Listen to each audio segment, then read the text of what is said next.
Dungeons and or Dragons in an Age of Sigmar stream? It's more likely than you think. You guys doing this fine evening. Pyrotest, the OG Dark Elf from YouTube. Damn. This guy's got class. Whoever that is. Tuesday stream in this economy. That's true. You really hope they fix the goddamn spell slot problem. I don't know. I just don't know.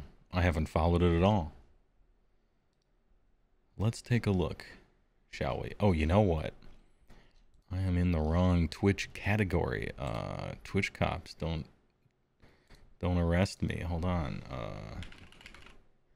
Is there like a Dungeons and Dragons specific? There is. Nobody's watching it. That's fine. I'll fit right in. Okay, it's fixed. Everything's under control. Don't worry about it. It's under nerd. Yeah, that would be my umbrella. The umbrella of literally me. All things nerd. That's for sure. Anyway, how you doing?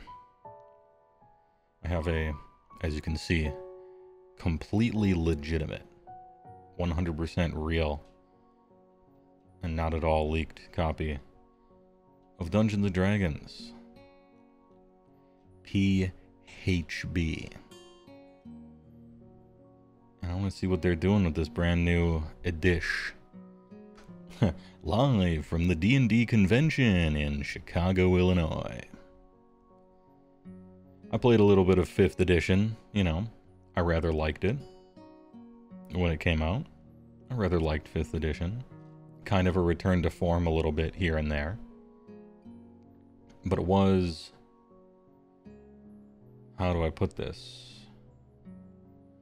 Kind of on rails a little bit, kind of shallow.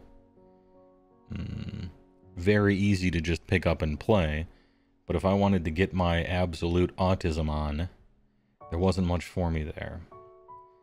Not like the 3.5, 3.75 era, you know. But at least it wasn't a video game like 4th was.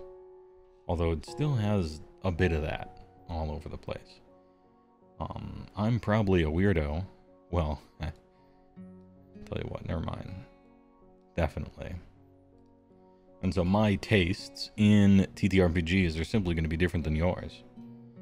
But I like my tabletop RPGs to have more rough edges than I think maybe most people are willing to stomach. I like that. I don't mind having to go in and fix something here and there.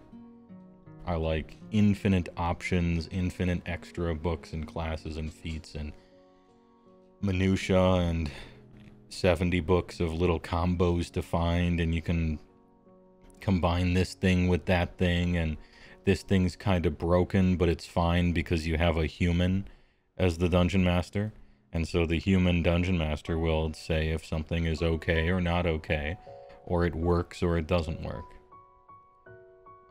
or what books are even allowed if you want to get that zoomed in with it. Anyway, I kind of like that stuff. I'm different than everyone else. D&D has become very popular, catering to people who aren't like me, which is just part of getting old. And I don't have a chip on my shoulder about it or anything. But the way I see it, when I started playing Dungeons & Dragons, there basically wasn't really such a thing as computer game RPGs. I mean, there kind of was. We had Zork, you know, and stuff like that, but D&D and other role-playing games really were the way you did that. And then as video games have evolved over the 90s and the 2000s and the 2010s and so on, now they're pretty good. In fact, they're very good at the simulation stuff, or mechanics stuff. You know, ever since they made Diablo 2, the killing goblins to grind XP to get class abilities to go kill more goblins in dungeons to grind XP, gameplay started to lose its luster for me in TTRPGs. I can get that with Path to Exile or Diablo or whatever the fuck video game, right? I think as video games have evolved, so too in a sense must TTRPGs, and they should instead focus on the things that video games are still just either totally incapable of, or they don't bother to try to emulate. You know, that I thought of a cool thing to do, can I do that? And then having a human being talk to you and be like, oh, you know what, he says this, kind of winging it, right? The social stuff, the interaction, exploration, what if I try this interesting thing? The theater of the mind stuff. I actually don't like at all when D&D started to use battle maps and wanted you to have little men. And it became somewhat of a miniatures game. You can move this kind of, these amount of squares and things like that. Rubbish. Play a computer game. You know? It kind of gamified it in a bad way to me. I liked the cinematic approach, I guess. Anyway, I tell you this so that you can understand the lens through which I'll be reviewing my thoughts on 5th edition, well, whatever this is called, 2024, D&D 1, Crystal D&D, next, whatever they're at 5.5, whatever they want to call it, 2024, I believe, I think that's what they want to call it. I look up here, and it just says Dungeons & Dragons, and there's no number, no 2024. It says it's the world's greatest role-playing game. I don't know about that, but I have some real fond memories, and if they want to say that, then you know what? Wonton Louie's 2 blocks from me says they got the best chimichangas you've ever had, and I'll let them say it, you know?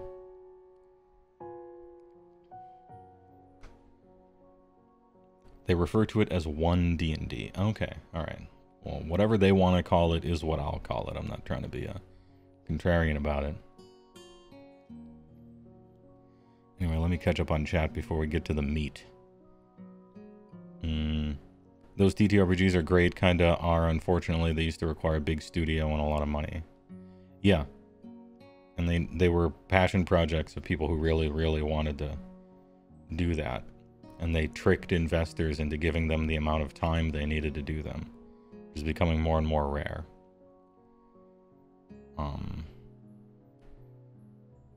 The only D&D you're trying to get is donuts and more donuts. Okay, we got a Gutbuster player in chat, sure.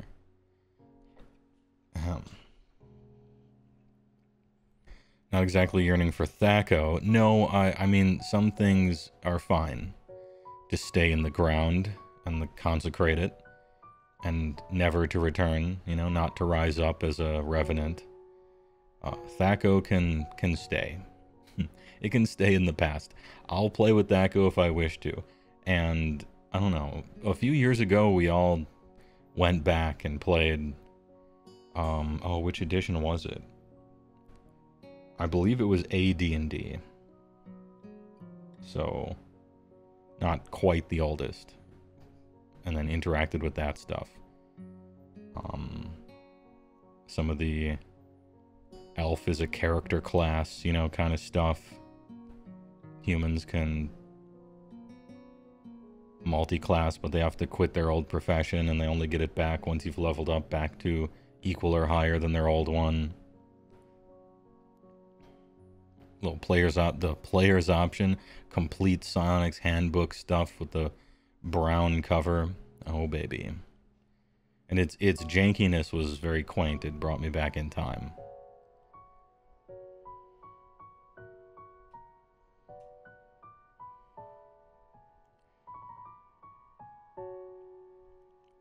D&D 4th and Beyond has just been too plain. Tons of other systems, more interesting mechanics and flavors. I mostly agree, the Soothsayer.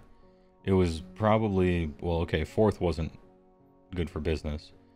Because 4th was so bad that it spiraled off and created an entire competitor company out of nothing. Like, Pathfinder was born essentially because 4th edition was so bad. But I get the impression that it's grown. Because basically you take anything, and if you make it really easy to pick up, and really user-friendly, and good for new players, but you sacrifice a lot of depth, it sells like hotcakes, right? And so, here we are.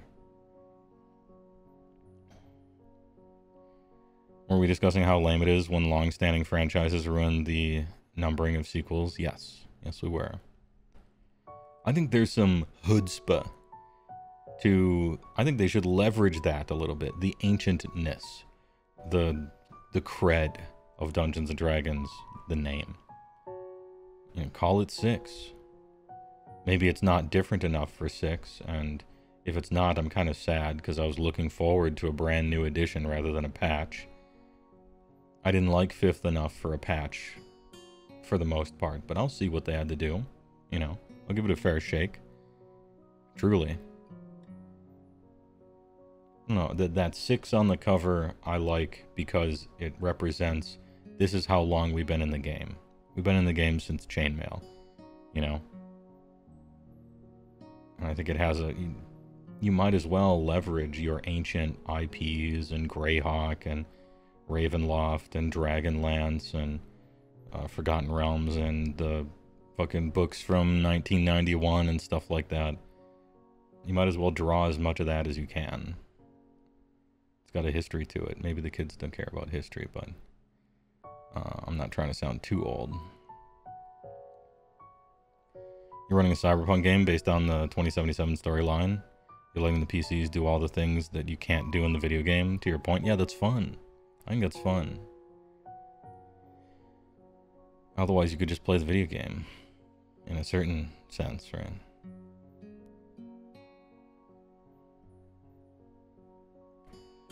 D&D the next generation. Way better than Deep Space Dragon, am I right?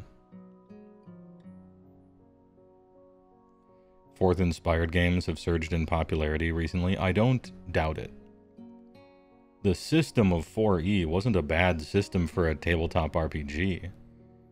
I just hated it because it was, to me, it wasn't Dungeons & Dragons at all. It was a big change in a direction I didn't like.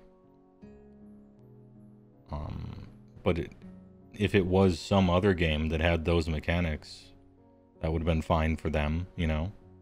Just felt pretty gamey. It kind of felt like a World of Warcraft tabletop. Or something like that.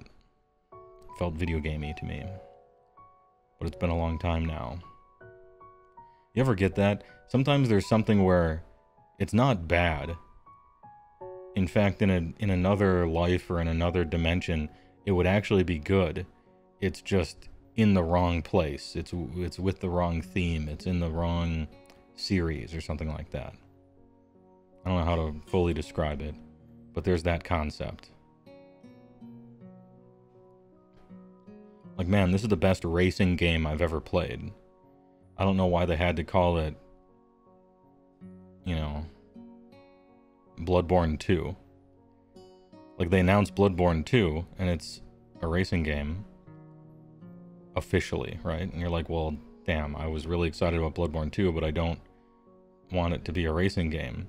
I would play the shit out of a racing game exactly like this, but if they're going to make a Bloodborne 2, I would like it to be just like the first one, you know, like a Souls game. Anyway, it's kind of like that. I say this knowing that fans did make the PlayStation 1 racing game Bloodborne, which was funny, but it's not like an official one, which is the whole point.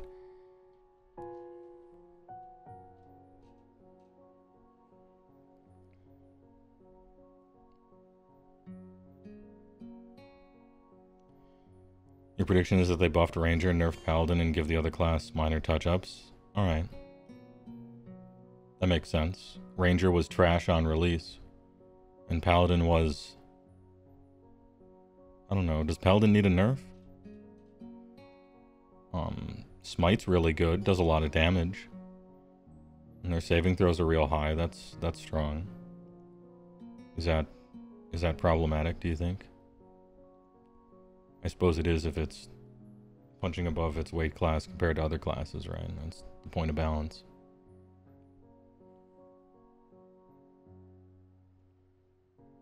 You described that as being held back by the expectations of communication, perhaps.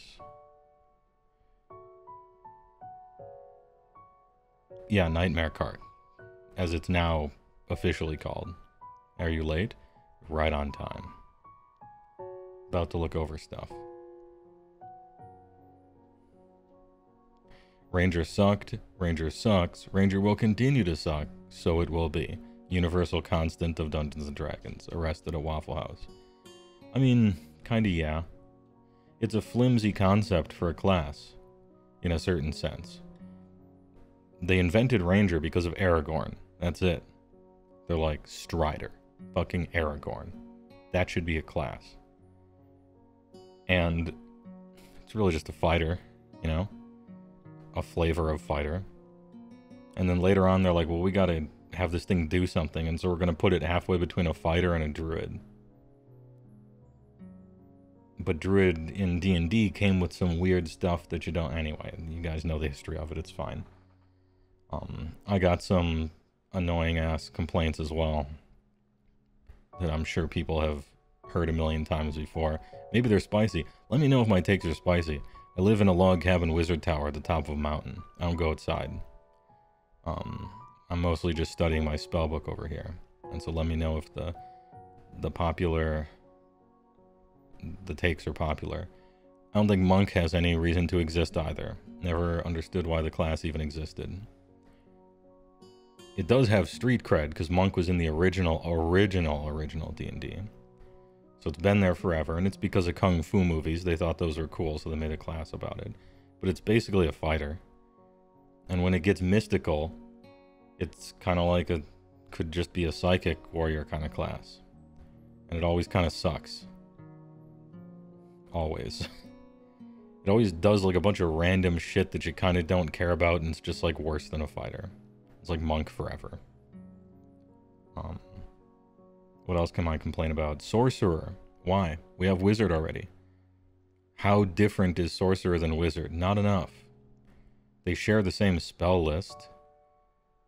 If it had a totally different spell list, I would understand, but I don't know.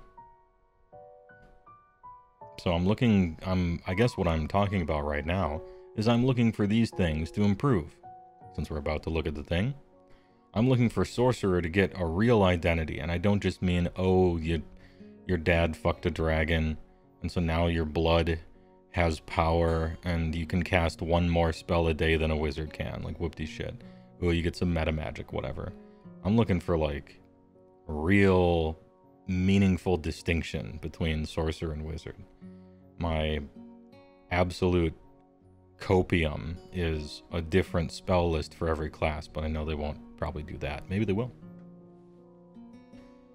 I hope Monk is cool, but I don't know what they're going to do about it to differentiate it from just like a fighter with a bunch of quasi-feats that do weird stuff from a Jackie Chan movie 40 years ago, or kind of psychic warrior stuff. But we'll see.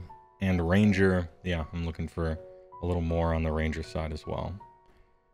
They got these 3 spheres of influence in the game that they talked about in 5th edition, and I thought it was a wonderful way of explaining it.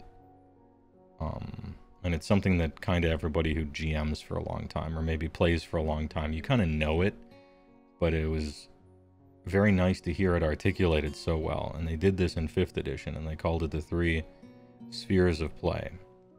And that's interaction, exploration, and combat.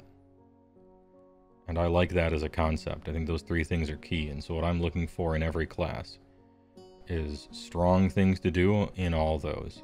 You can maybe specialize in one, but I don't even think you should specialize in one. I think everybody should just be having a lot of options to do in all those things. Interaction, exploration, and combat. It's tempting to have somebody specialize in one of the 3 of that, because the Ranger slides right into exploration, right? Ranger, alright, you solve the exploration phase, and that's your niche, right? But I don't know if I like that.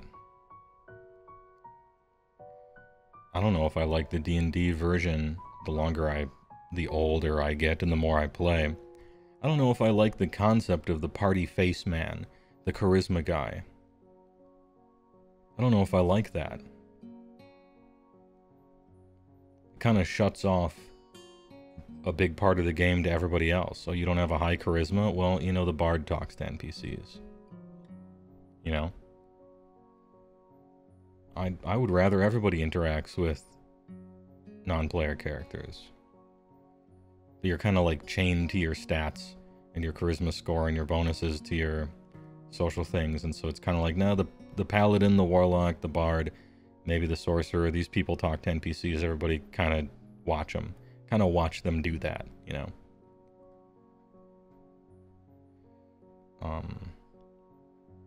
Some people don't, you know, some people aren't trying to interact with NPCs a lot, and that's their thing. But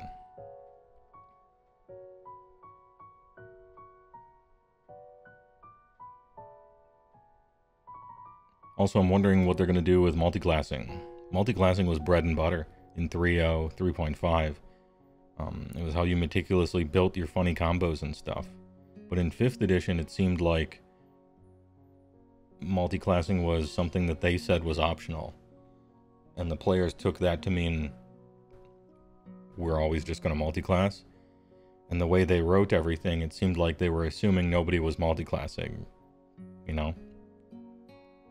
Kind of at odds with a lot of their designs. So I wonder how they're going to handle that as well. The classic dip 1 level of Warlock or something like that.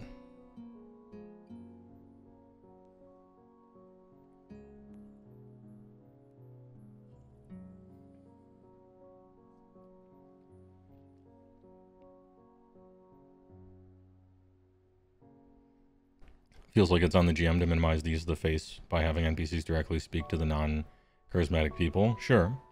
And I do. But how do I put this? There's got to be a good word for this, and I'm sure there is. The word for the kind of oppressive, uncomfortable feeling that you are not being optimal.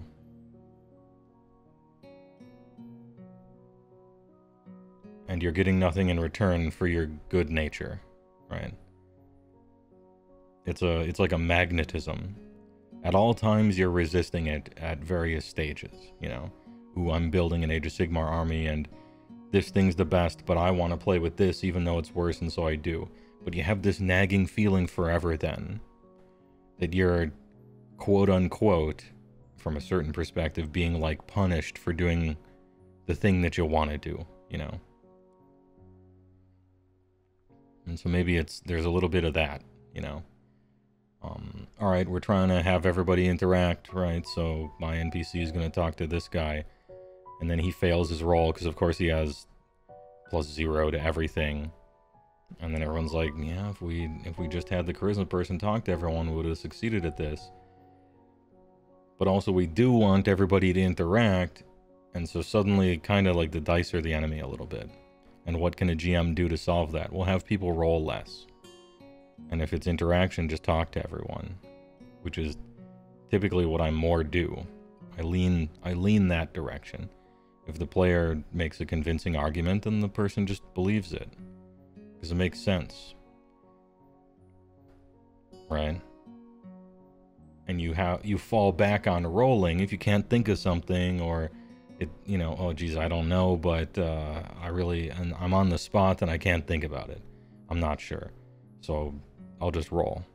Or my character's really smart. He's got a 20 IQ, but I don't. So, you know, there's some physics on the wall. I try to read it and I just roll, right? But the more the GM kind of moves in the direction of just doing stuff instead of rolling, now it's like, well, why did I build a character with all this charisma? I could have put it elsewhere and then just talked to the GM. You don't want to cheat people out of the things they've chosen for their characters. It's a pickle, in other words.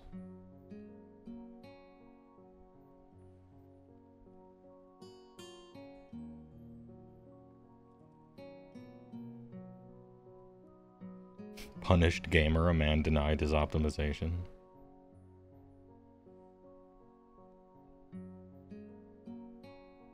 What do you think is stupid as Paladin being charisma? I mean, it kind of really should be wisdom, shouldn't it?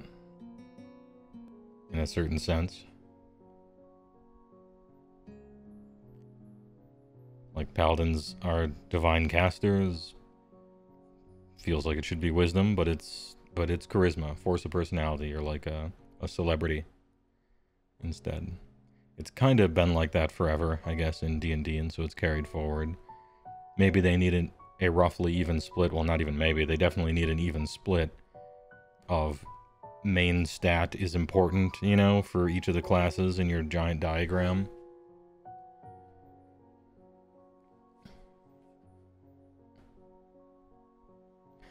It's charisma because it's the strength of character and conviction. Yeah, that makes sense to me. Twitch Prime. Dragon Install, thanks to the Prime. Appreciate it for 5 months. I'm sorry, 15. I was reading your streak. Good name.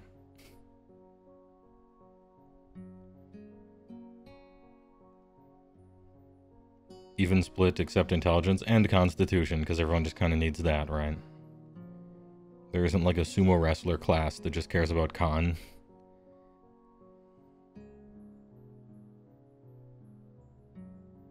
It's also a little bit of a storybook thing with paladins. Literally the knight in shining armor that everybody likes. You know, the pure hero. And so that kind of thing is charismatic.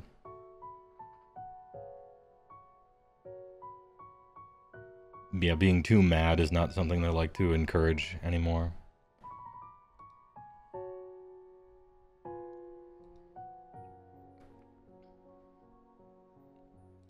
Anyway. Welcome to Adventure. Playing the game. I think I will read through some of this playing the game stuff. I wonder if there's any, like, foundational, basic, mechanics that have changed. Supposedly this is backwards compatible with 5th edition, which I don't like.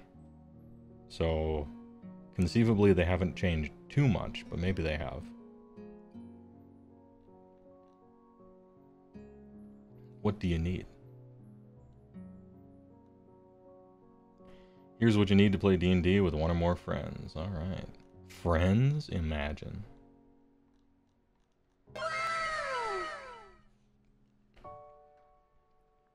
Tay Barracuda thinks you're gifting a sub. It's Tarkin Rex.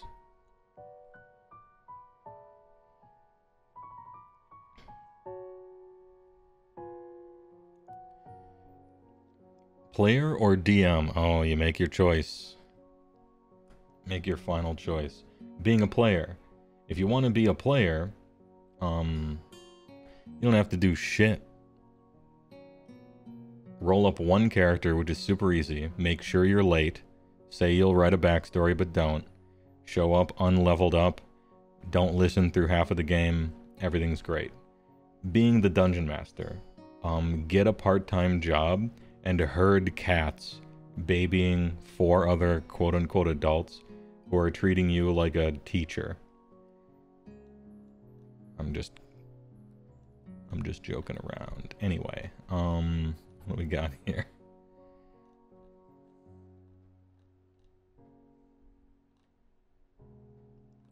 Alright, basic game mechanics. Ability modifiers.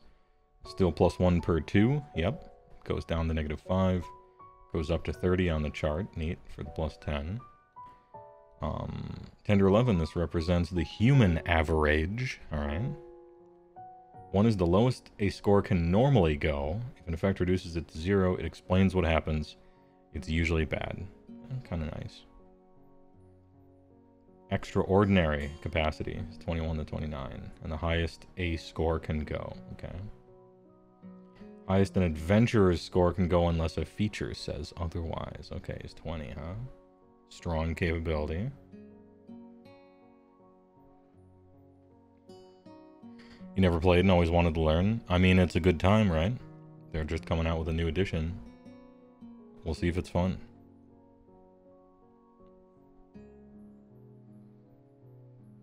Capping stats always feels bad symbolically. Yeah, I think so too, but we got the thumb. Massive thumb. This is John Wizards of the Coast thumb right there. D20 test. When the outcome of an action is uncertain, alright, we use a D20. We kept advantage, disadvantage, which I thought was a fun system. Whose thumb is that? No idea.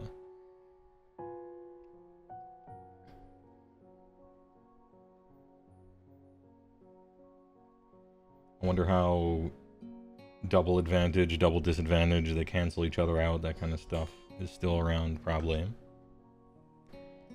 Add modifiers, relevant ability, proficiency, if relevant. Circumstantial. Oh good, we brought some of these back. I like those. Class feature, spell, or other rule might give a bonus or penalty to the die roll. You have to meet or exceed, right? Otherwise it fails.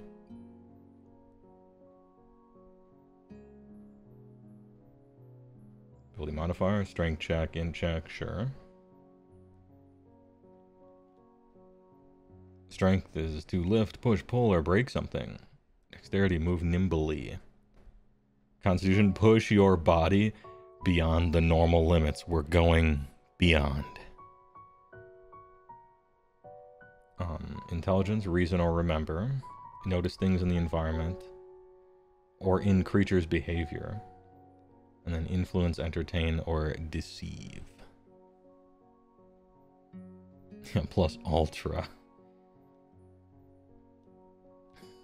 The difficulty class. Very easy, easy, medium. Hard, very hard, nearly impossible. We got the saving throws. Oh, one of the things I was kind of looking forward to doing, or to having, is now that they made the saving throws just one for every ability score, I was looking for more of a distribution of having you roll those. It still was just a whole lot of strength, deck, or reflex, willpower, dodge stuff. If every stat is going to be tied to a saving throw and every class is only good at 2 of them, and some of them are like strength and stuff, I would look for a more even distribution of like, alright, make a strength saving throw, make a charisma saving throw, or whatever.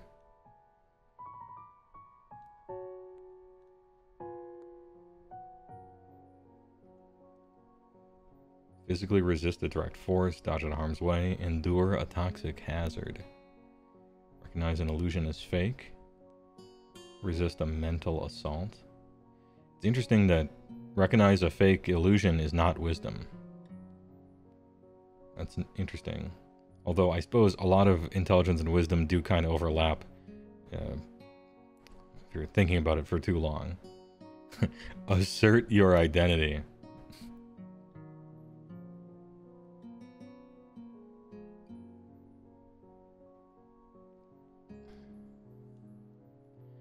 Alright, attack rolls. Strength is melee attacks with a weapon or unarmed strike. Okay, unarmed is still strength, it's not dex. Dex is ranged attack with a weapon. And then it varies for the other stuff. Okay. So we're still on... You're either good at ranged or you're good at strength. Probably not both unless you have a class ability that cheats for you.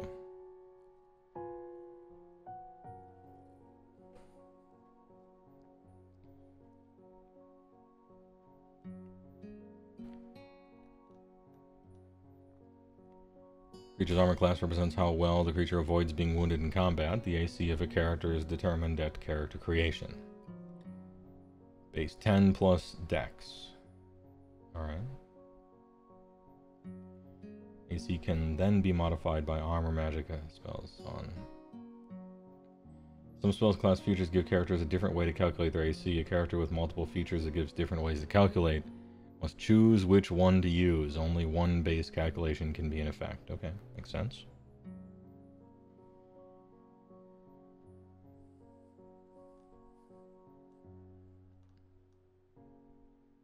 Rolling a 20 or a 1. We call this the Nat 20. Holy.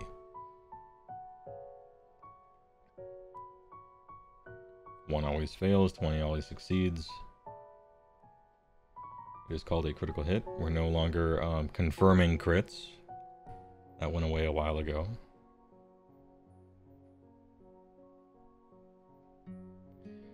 Dex is now only for ranged weapons. Well, general rule, yeah. But once we get to the classes, I bet, or at least they've opened themselves up to, you use your strength for shooting a bow because you're a barbarian or something like that. You know, they could do stuff like that, but they have to do that in the classes rather than the normal.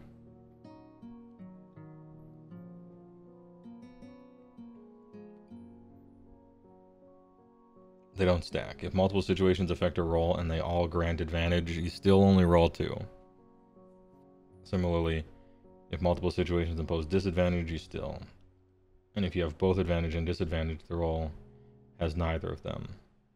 This is true even if multiple circumstances impose disadvantage and only one grants advantage or vice versa. Aw, that's too bad. You have advantage for like 13 different reasons, and then someone does some minor thing that causes one disadvantage, and so you don't get it. That's too bad.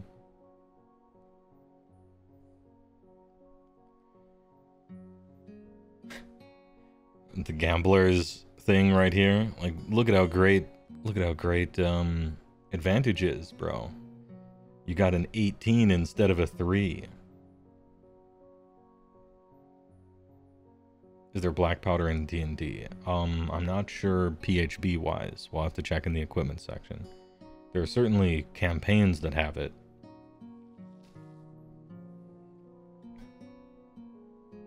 What are these dice? They look like petrified D20s from Egypt or something.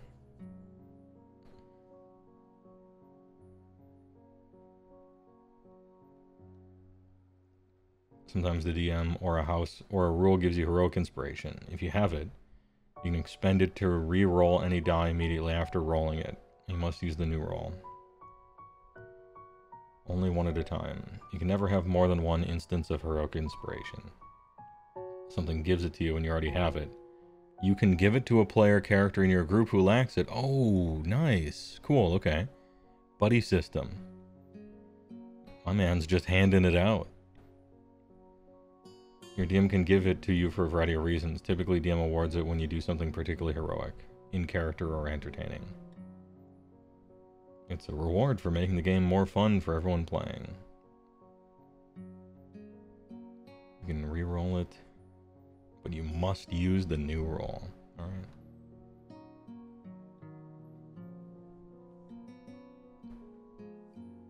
And if you have a re-roll but you have advantage or disadvantage, it lets you reroll or replace the d20. You can do that to only one. Not both.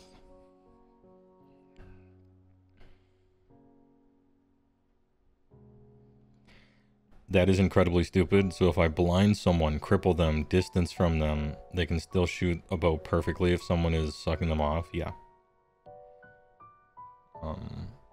Yeah, that is dumb. No notes. It's dumb. Proficiency. It doesn't ruin anything for me, but it is conceptually dumb.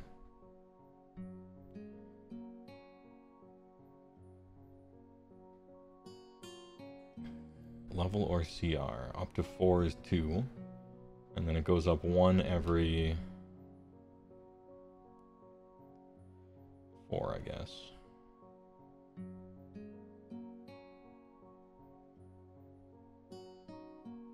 Up to +9 for level or CR 30. That's a slow roll. Proficiency goes up very slowly. Alright. I wish that went up faster. But I guess everybody wants their numbers to be higher, right? Your proficiency bonus can't be added to a die roll or another number more than once. For rolls you allow you to make a charisma check. You can add your proficiency bonus in either, but you don't add it twice if you're proficient in both skills. Oh, I see, yeah. Occasionally it might be multiplied or divided before being added, but that's different, okay.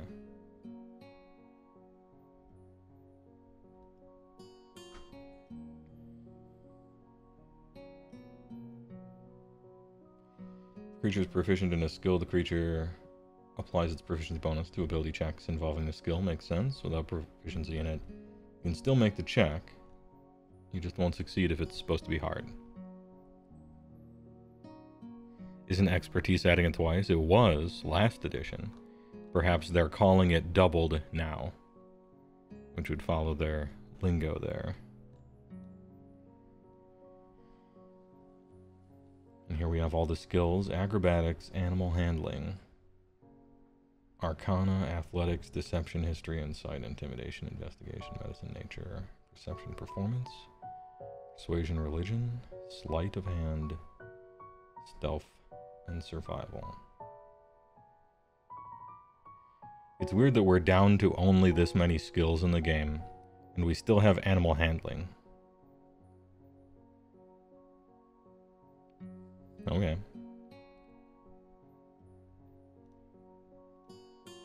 Does every party have a dog, or what is this?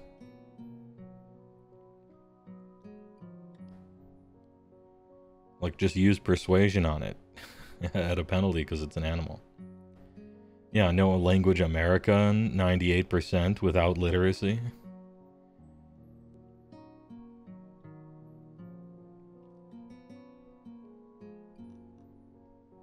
And so we're affixing a base ability to it, but I wonder if we're keeping the rule that allows you to switch those out if the situation makes sense. Each skill proficiency is associated with an ability check. For example, the intimidation is associated with charisma. In some situations, DM might allow you to apply your skill proficiency to a different ability check. Character tries to intimidate someone through a show of physical strength. DM might ask for a strength check rather than a charisma check.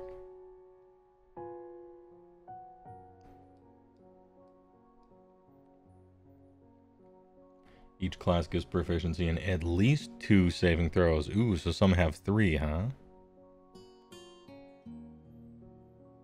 Wizards, for example, are proficient in int and whiz saves.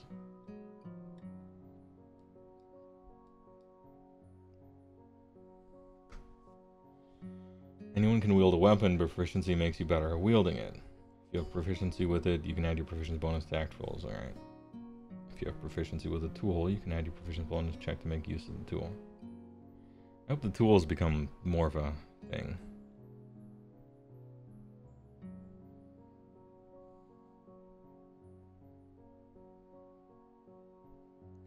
When you do something other than moving or communicating, you typically take an action.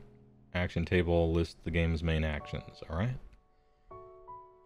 Attack, dash. For the rest of the turn, give yourself extra movement equal to your speed. How many actions do I have, though?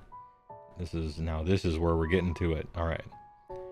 How Baldur's Gate 3 are these rules going to look like? Dash, it gives you essentially a move. Disengage, your movement doesn't provoke. Dodge. Till the start of the next turn, attack rolls against you have disadvantage. And you make dexterity saving throws with advantage. You lose this benefit if you have the incapacitated condition or if your speed is 0. Okay. So Carpet of Adhesion shuts that off.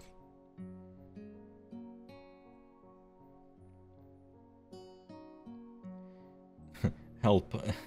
Help another creature's ability check or attack roll or administer first aid. You can hide as an action in combat. Oof, alright. Influence, make a charisma or wisdom check. Animal handling, here it is again. Cast a spell, use a magic item, or use a magic feature. Okay, so using a magic item or a feature is straight up an entire action. Does that include a potion? I guess a potion is a magic item.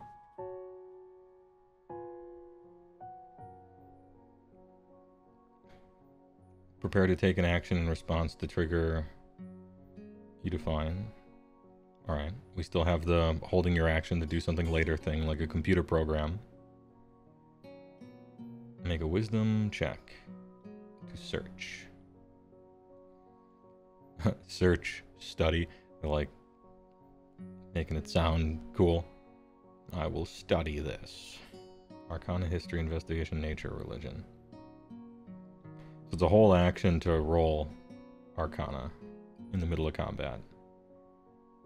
And then utilize is to use a non-magic object. Alright, so basically doing anything is an action, alright? Yeah, ponder the orb.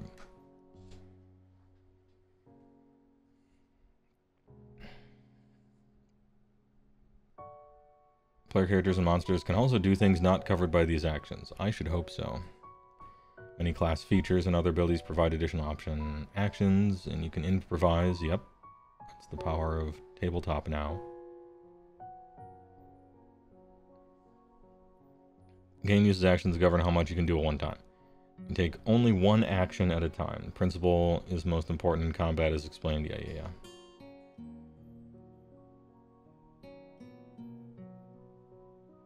You can try to influence a creature or use the search, but you can't do both at the same time, yeah. It's cinematic to do both at the same time, but really, it's a game, so one has to happen first.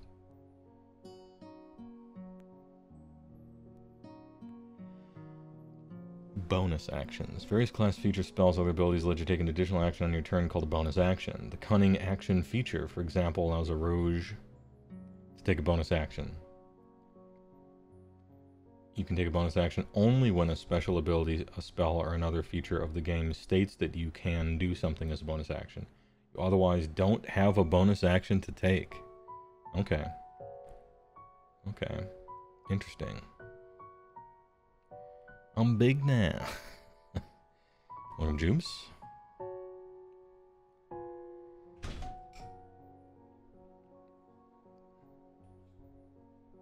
You can only take a bonus action on your turn. Otherwise, it's an immediate or a reaction or something like that. I wonder what they'll do. Oh, I see the heading down here. It says reaction. Choose when you take a bonus action during your turn unless the bonus action timing is specified. Anything that deprives you of your normal actions also deprives you of that. Alright. So instead of like sometimes getting a bonus action that you can be like, hey, can I do this cool thing that kind of doesn't matter? And they'll be like, yeah, bonus. Now it's like, you get a bonus. You can use it if you have it. Reaction. Certain spells allow you to take a special action called a reaction. Instant response to a trigger of some kind, which can occur on your turn or someone else's. The opportunity attack described later in the chapter is the most common type of reaction. When you take one, you can't take another one until the start of your next turn. If the reaction interrupts another creature's turn, the creature can continue its turn right after. Just one more thing. In terms of timing, a reaction takes place immediately after its trigger unless the reaction's description says otherwise. Sure. What would your character do? I don't know. I'd probably leave the haunted mansion.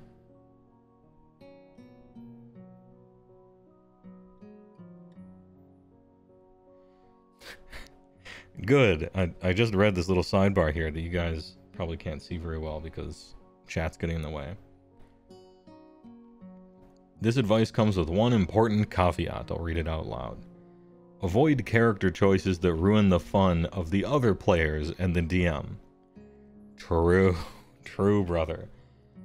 Any chaotic neutral thieves that steal from the party and lie to them in the chat? Any wired gunslinger crazies and riffs in the chat?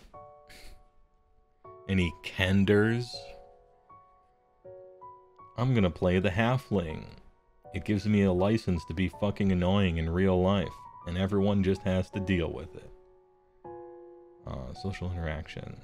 Damn, dude, he's holding this book so hard that the thumb is making a crater. Like it exploded in the book.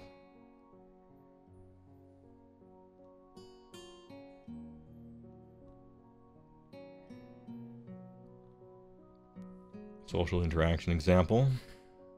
4 adventurers, Shreve. You went with Shreve, huh? Mirabella, Oro, and Gareth have traveled to the Blood on the Vine Tavern in the grim village of Barovia. Oh, Ravenloft mentioned? Let's go. Okay, I was gonna make fun of Shreve, but Ravenloft mentioned, so we're good. Yeah, Goku is reading this book. Superman is reading this book. A world made of cardboard. A book made of cardboard. And then exploration. Vision and light. Oh, we got codified things. Okay, so an area might be lightly or heavily obscured. We got obscured area. Okay.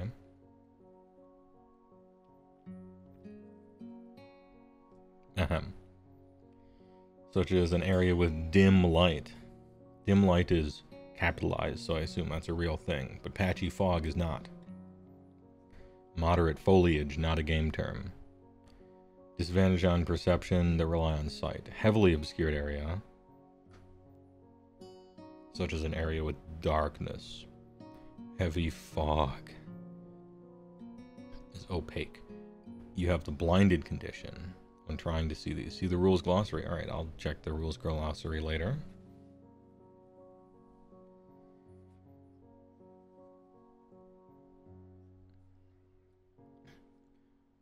Bright light lets most creatures see normally. Even gloomy days provide bright light, as do torches, lanterns, fires, and other sources of illumination. Sure. Dim.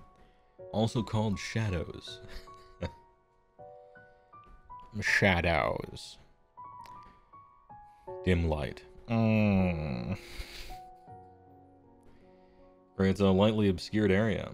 An area of dim light is usually a boundary between bright light and surrounding darkness. True. Yeah, okay. Makes sense. And then that's heavily obscured. Some creatures have special senses: blind sight, dark vision, tremor sense, true sight.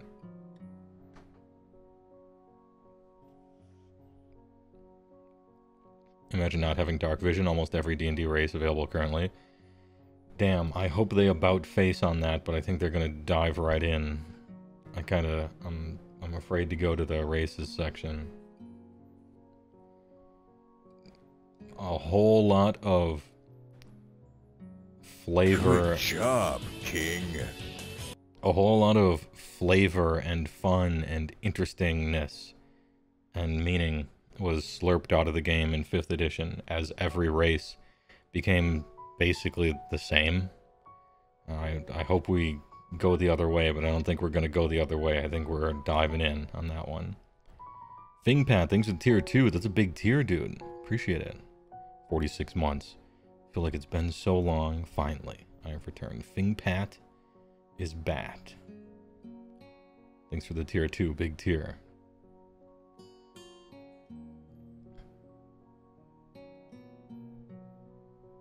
When you try to hide, you make the hide action. Sure, interacting with objects. Damn, we're getting philosophical. What is an object? What is an object? Why is anything anything?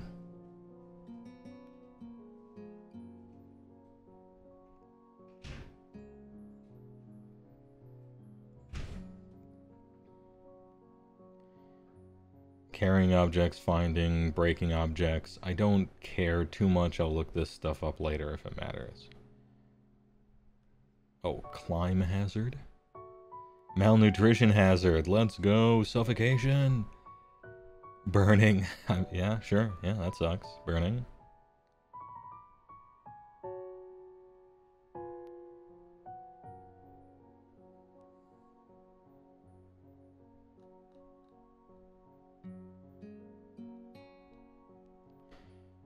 Oh, this is fun. Neat. I like when they do things like this. Where, alright, here's travel pace. Just to let you know, here's some random table. I don't care if it doesn't make sense, or if you crunch the numbers and it turns out you guys are like sprinting the whole time or whatever. I like examples like this. Where, how long can you move in a day? How long does it take to go somewhere or whatever? I like random tables like this. For common seeming, but hard to think of things to add to a book, you know, when you're making it. Exploration example. This so I... Oh, fuck. You rolled the 1. Dude, even the person on the Zoom call is like, how could you? How could you roll that 1? Yo, look at this costume. My man's in the Rocketeer getup. Kind of nice with it. I need this picture. Oh. Alright. And combat.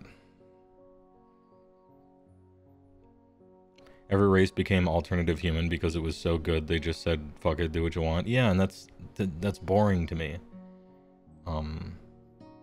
Maybe it's because people are so used to the fantasy that it's no longer fantastic anymore.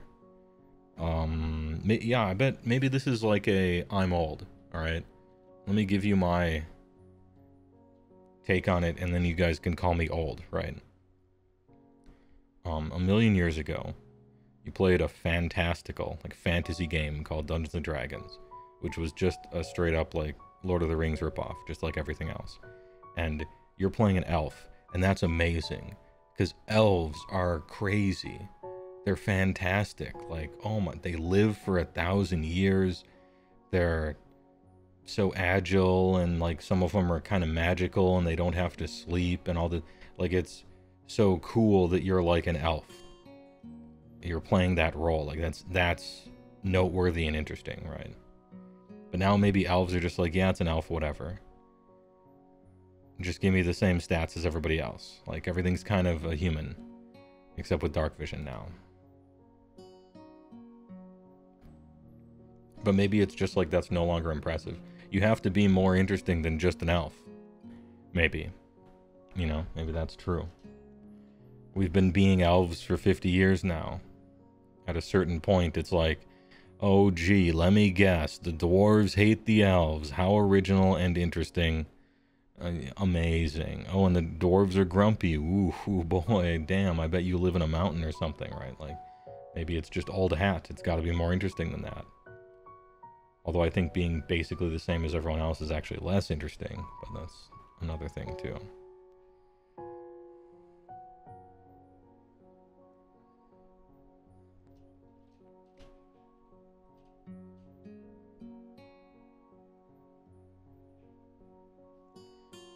Order of combo. Establish positions, roll initiative, take turns. What could be easier? If a combatant is surprised by combat starting, the combatant has disadvantage on their initiative, for example. Okay, interesting. Is there like a surprise round or half round or action or anything anymore?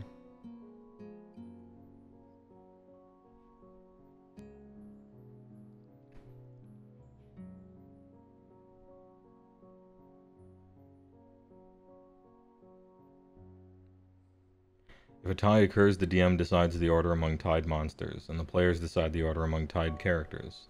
The DM decides the order if the tie is between a monster and a player. Wrong. Absolutely wrong. Simply incorrect. If there's a tie, whoever has the higher bonus wins. It's simple. It couldn't be simpler. That's the answer. And if there's still a tie, then you choose.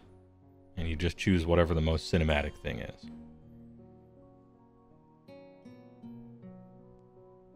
Anyway, that's a house rule though, so whatever. On your turn, you can move a distance up to your speed and take one action. And then sometimes a bonus, but only if you're given one, right?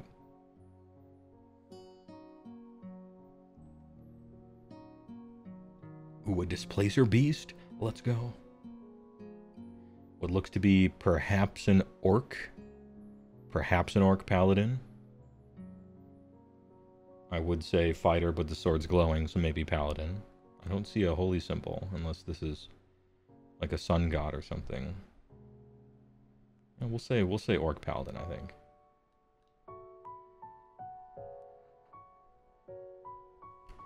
You think monsters just winning ties would be fun, but it also punishes players for no reason? Yeah, sure.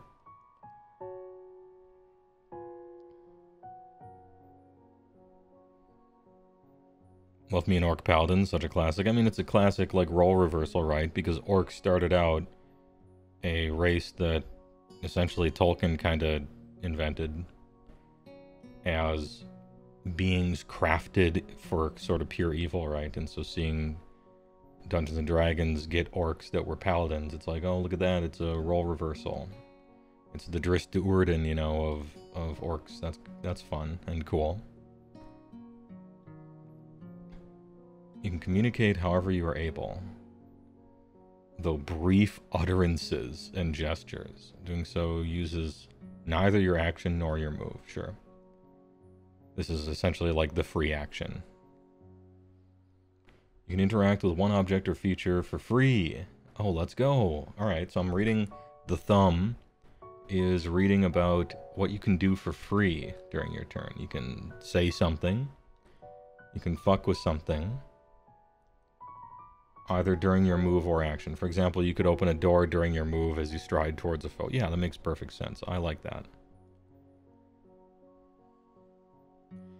If you want to interact with a second object, you need to take the Utilize action.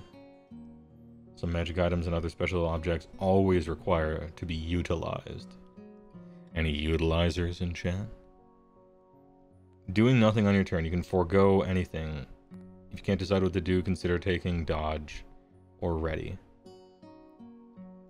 Yeah, but if you truly don't know what to do, then readying an action probably isn't good because you have to list a condition for what triggers it later, right? Anyway, that's fine. I like the little freedom things they let you do. That's nice.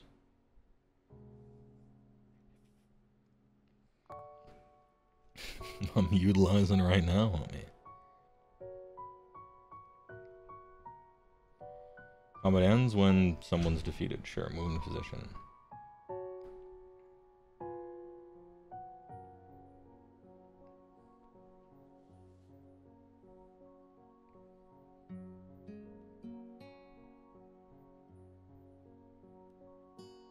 Combatants are often slowed down by difficult terrain, low furniture, rubble, undergrowth. Low furniture? Alright, difficult terrain. Playing on a grid? No. No thanks. I won't be. Breaking up your move. Yeah, it's just, you have a movement pool, and then you just pull from that throughout the entirety of your turn. Good. That's kind of nice. You used to have to take, like, feats and stuff to do that. You can drop prone without using an action or any of your speed, but you can't do so if your speed is 0. Okay. Creature belongs to a size category, which determines the width of the square space the creature occupies on a map. Alright, yeah. Tiny to gargantuan. No colossal? No colossal plus?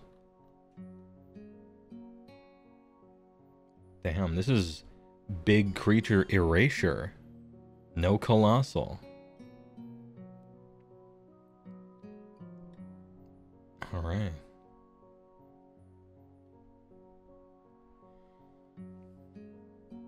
Another creature's space is difficult terrain for you unless that creature is tiny or your ally. Okay, that makes sense. You can't willingly end a move in a space occupied by another creature. I beg to differ. If you somehow end a turn in a space with another creature, you have the prone condition, unless you are tiny or of a larger size than the other creature. Well, I mean...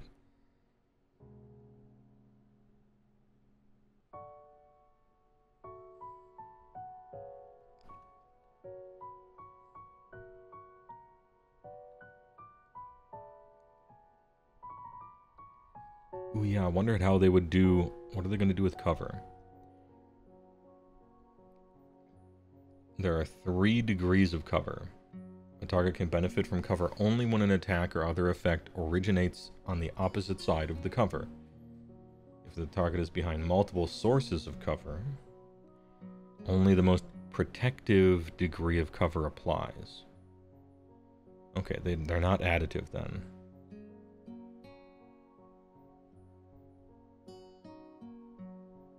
When you make an attack roll against a target you can't see, you have disadvantage. When a creature can't see you, you have advantage to attack it. If you're hidden when you make an attack roll, you give away your location when the attack hits or misses. So after the roll. Got it? Makes sense.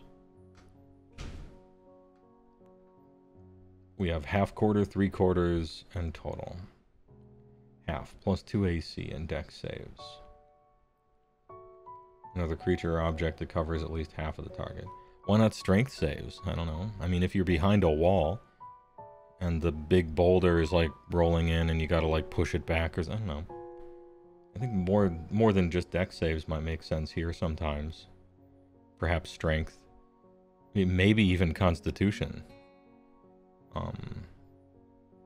You know, I'm thinking of like a river of acid, and you have like a door, which is only half cover, but it's a door. A lot of it'll slide off to the side. +5 AC, 3/4, and then just can't be. Can I shoot through the door though? Or stab through it or something? RPG where your character is a cube. I don't think there's facing either, but I don't play with battle maps and I don't like them anyway. So I didn't really look at it to see if there's facing or not.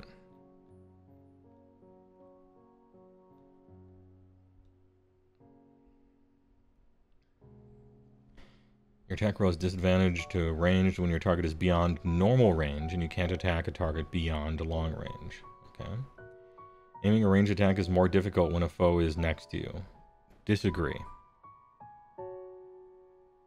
When you make a ranged attack roll with a weapon, a spell, or some other means, you have disadvantage if you are within 5 feet of an enemy who can see you and doesn't have the incapacitated condition. Mostly disagree, but I guess it's a game, and so they want to put a downside to it.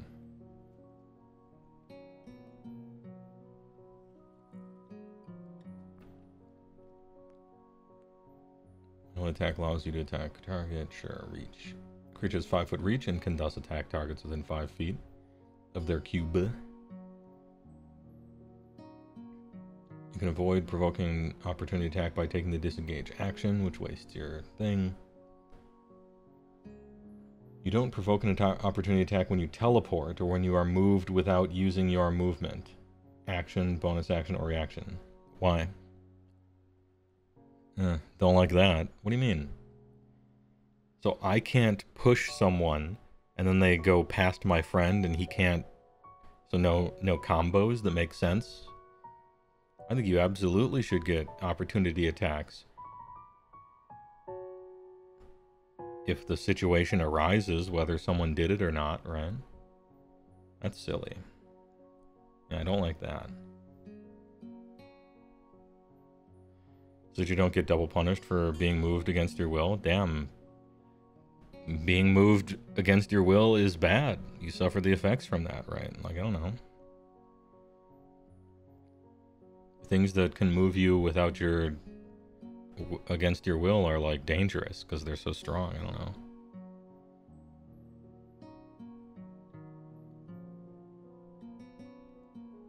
I guess it creates really silly situations where you're surrounded by 8 goblins and someone shoves you and then they all stab you 7 times, right? But that's what would fucking happen if you're fighting 8 people. They'd get you. Then again, what kind of gameplay would that enable? It would make it pushing people around all the time. And superior numbers with pushing would be like a real legit strategy. Which it kind of is. But...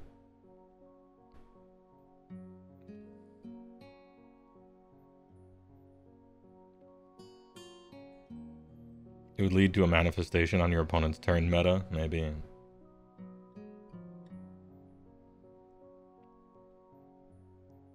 I think we can find some sort of middle ground where the party does a clever cinematic thing to push the guy over and he trips over someone else and then they get him. I think we can keep stuff like that without having it become 9 goblins surround you and they all stab you when one of them pushes you somehow. There's got to be something in there where we can stop the craziest but keep the fun, you know?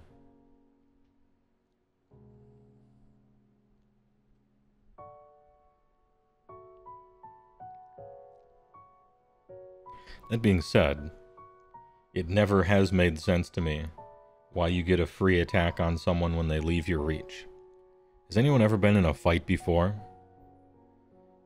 Just about the only time someone wouldn't get a free hit on you is if you just backed up right?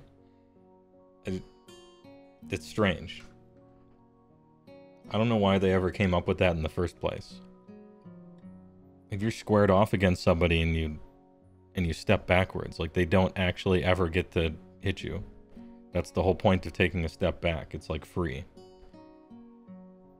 If you're going for a takedown, that's when they can, you know, give you some chin music for free or try to do something. But if you're just taking a step away from them, that's like the freest part. You imagine you just turn your back on your enemy like an idiot? Yeah, maybe if you don't have a character class, but as soon as you're a level 1 fighter, I should think you know how to move in combat.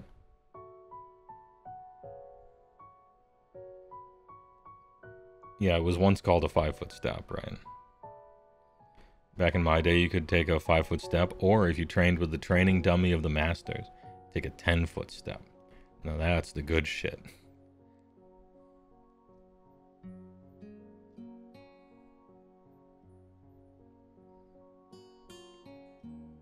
Anyway, this always hit me with the verisimilitude problem there, and it's still around.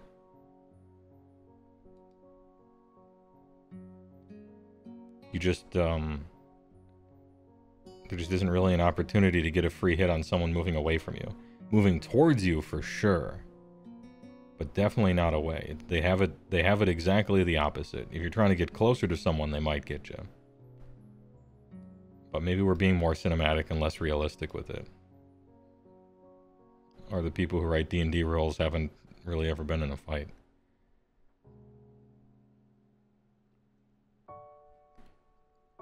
If 5e pushes the limitations of being structured, but nonetheless, yeah, I suppose so.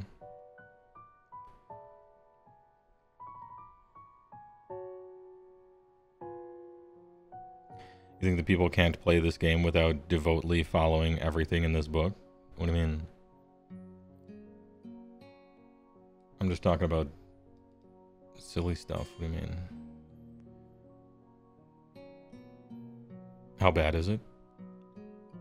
I haven't found anything really egregious yet. Seems normal. They let you do some free stuff.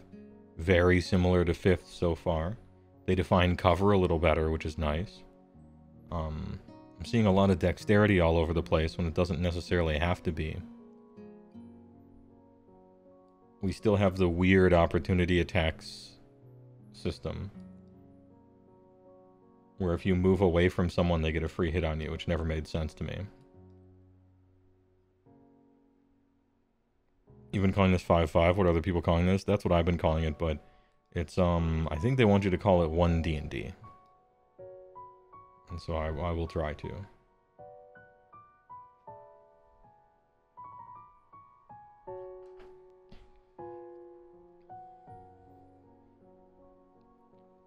No one is calling it 1 D&D like they wanted. I'm trying to. I'm not trying that hard.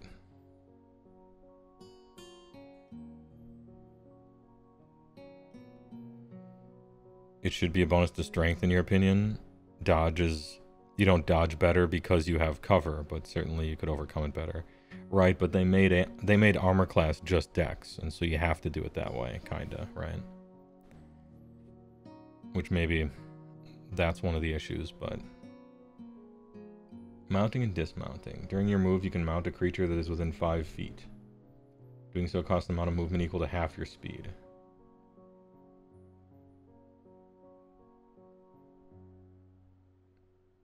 I mean, it's fine for a quick rule, right? I don't think it should really cost half of your movement in a sense. It should just cost an amount of movement and then you do that. But this is just being quick and easy, and so no problems here.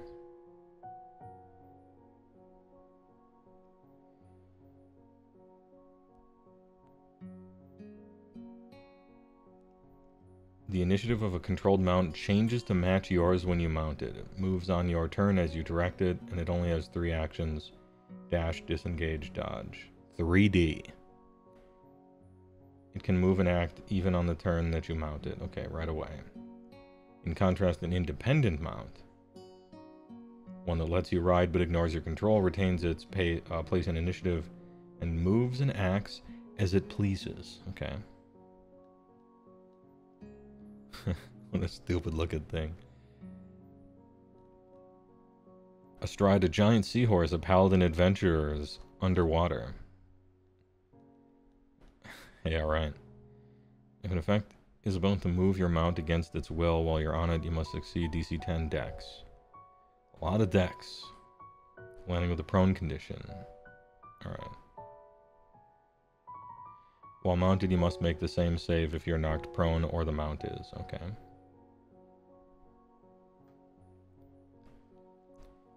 Underwater combat, I will never need to know that.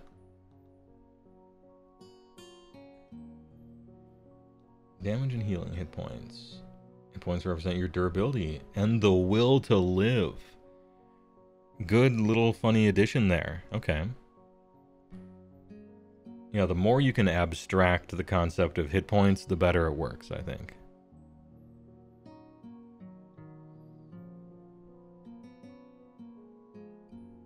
Current hit points can be any number, blah blah, down to 0, which is the lowest hit points can go. When you take damage, subtracted. Hit point loss has no effect on your capabilities until you reach 0. Yeah. I mean, it's a game we're trying to speed things up, right? So, it makes sense. If you have half your hit points or fewer, you are bloodied. Which has no game effect on its own, but which may trigger or be, you know, a callback to some other game effect. Sure.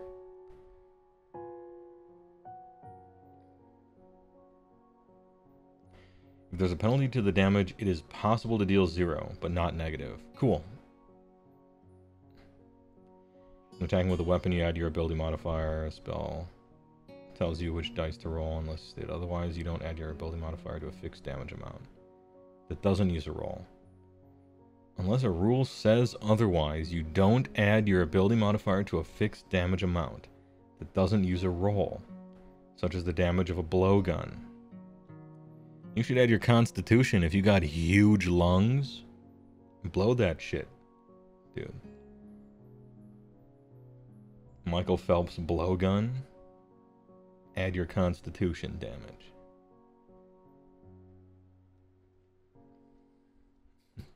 My man has huge lungs.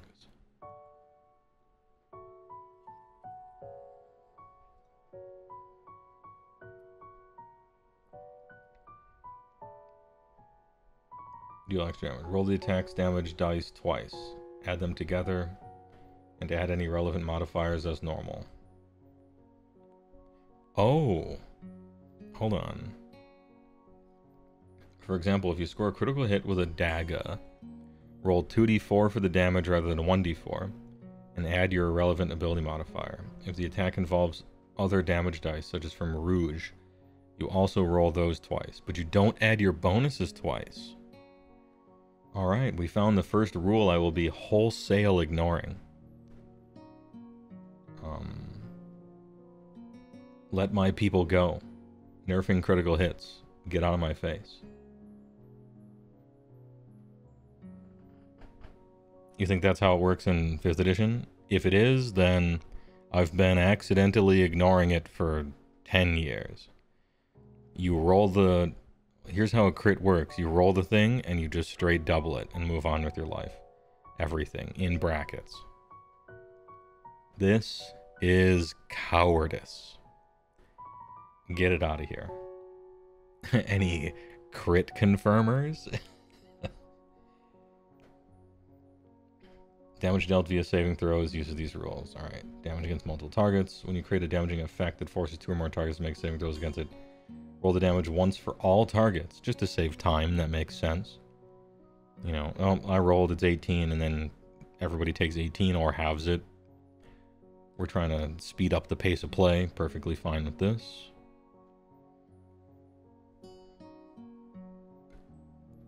Half damage is equal to half the damage that will be dealt on a failed save. Okay.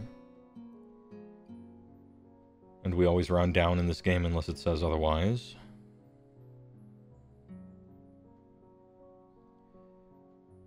And then we have a million different damage types. Fire, slashing, bludgeoning. Some creatures have resistance or vulnerability, and you just have it or double it, right? Damage of that type is halved. If you have vulnerability, it is doubled. Such damage is halved, and if you have vulnerability, sure. No stacking. Uh-oh. Multiple instances of resistance or vulnerability that affect the same damage type count as only one instance. For example, if you have resistance to necrotic, as well as resistance to all, necrotic is reduced by half against you. Oh, we don't go down to quarters? We don't go to quad damage? Alright. Once again, I will be ignoring this. No. No, you get your funny thing.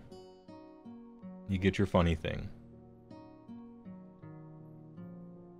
No stacking is where fun goes to die. We will be ignoring that. Order of application. I will also be ignoring the advantage, disadvantage. If you have advantage for 5 different reasons and disadvantage for once, one advantage and disadvantage cancel out, right? And then the stack moves down, and it seems, and here we have another 4 copies of advantage, so you have advantage. You don't roll 5 d20s or anything, but yeah, it's just on each half, they cancel each other out until the stack is clear and you're left with whatever your answer is. House ruling already. I'll spare you the DMCA and not paste the text here, but yeah, that's how crits worked in 5th edition already. Oh, okay, well that was dumb, and I've been ignoring it for my whole life, apparently. And I've been in many games, and many games where I haven't DM'd. I don't think anyone has done it by the book.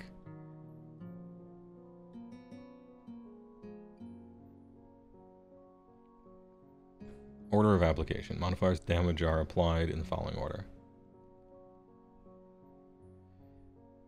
State-based 1/1 and -1. Yeah, it's the state-based +1/+1 counter, -1/-1 counter rules. They annihilate each other like particle and antiparticle until you're left with just whatever there is. Except it's a yes or no question instead of a how many question. Modifiers to damage are applied in the following order. Adjustments such as bonuses, penalties, or multipliers are added first. Resistance is applied second. And vulnerability is applied third. For example, creature has resistance to all and vulnerable to fire.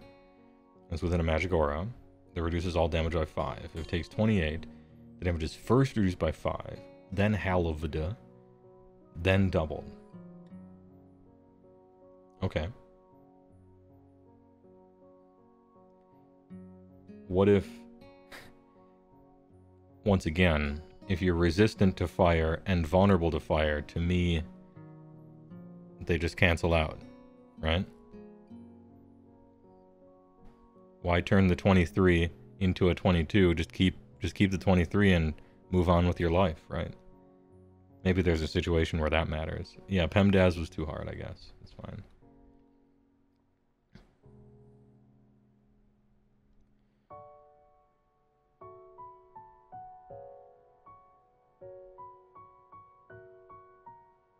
Yeah, you can't go above with healing. That's like temporary hit points and stuff. I wonder what they'll do with temporary hit points.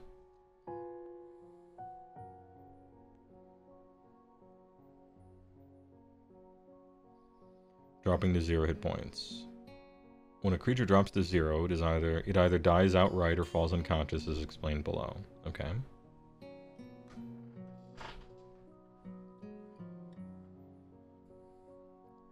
Can't wait for official D&D books to die out, so D&D can just become an occult folk tradition, because many people do not care about when the rules tell them it isn't.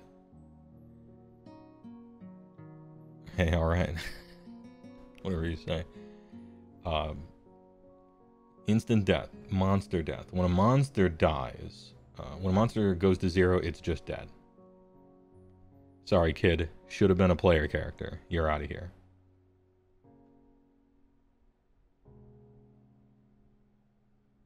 Hit point maximum of 0. If a creature dies with hit points maximum reaches 0. Certain effects drain life energy, reducing a creature's hit point maximum. Oh, okay, so that's how drain life is. Got it. Massive damage. Oof. MDC. Mega damage. When damage reduces a character to 0 hit points and damage remains, the character dies if the remaining equals or exceeds their hit point maximum. So if you trample their whole ass life bar, the character is straight dead. For example, if your character has hit point maximum of 12, currently has 6 and takes 18, they are fucking dead. Alright, sure.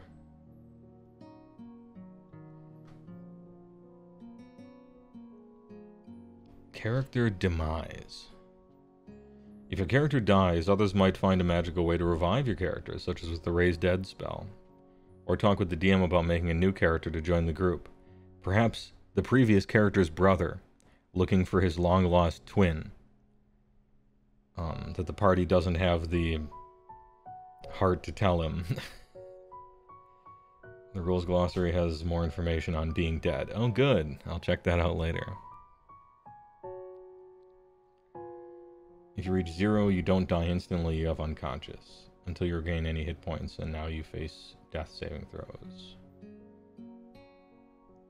Whenever you start your turn with 0. Okay, so you don't take one right away, it's the start of your turn. I am Glob, brother of Bob. Have you guys seen him? No. Welcome, Glob. Anyway. Thanks for answering the call. If you were to reduce a creature to 0 with a melee attack, you can instead reduce it to 1 and give it the unconscious condition. It then starts a short rest. I love these rules. It begins a short rest. Hey kid, I'm gonna give you a short rest. Real quick. At the end of which the condition ends on it. The condition ends early if the creature gains any hit points or if someone makes an action to administer first aid. Okay. I'm gonna give you a short rest. That's funny. Alright. Unlike other saving throws, this one isn't tied to an ability score. You're in the hands of fate now. I don't know why you are. Should be tied to con, right? Literally, it's the most constitution you could ever be, is a death saving throw. If you want to get wibbly wobbly with it, you could say force of will or personality or something like that, right? But yeah, this should be con. We gave him a short rest off a long pier.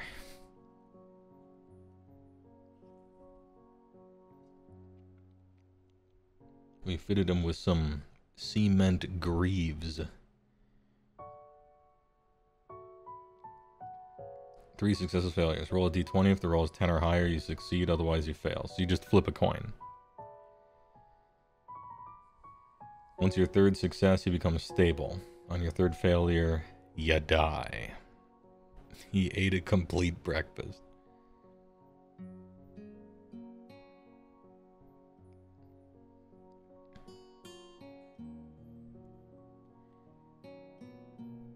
They don't need to be consecutive. Okay. When you roll a 1 or 20, it counts as 2, right? Yeah, that makes sense. Because they crit. If you take any damage while you have 0 hit points, you suffer a death saving throw failure.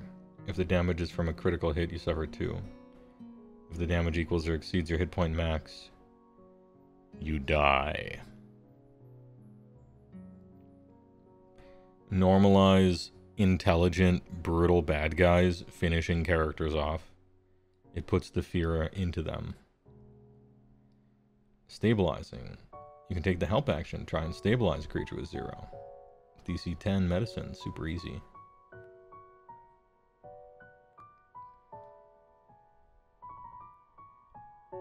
Oh, you're right, yeah. Branimate. I was skimming. If you roll a 20, you just regain 1 hit point. You're just straight back. Is this an action? Whenever you start your turn with 0, you must make a death save.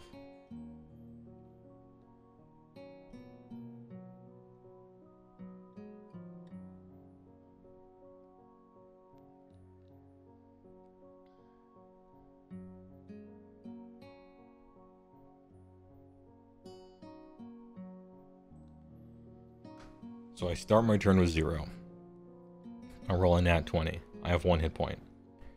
Can I stand up? Because I have a hit point now.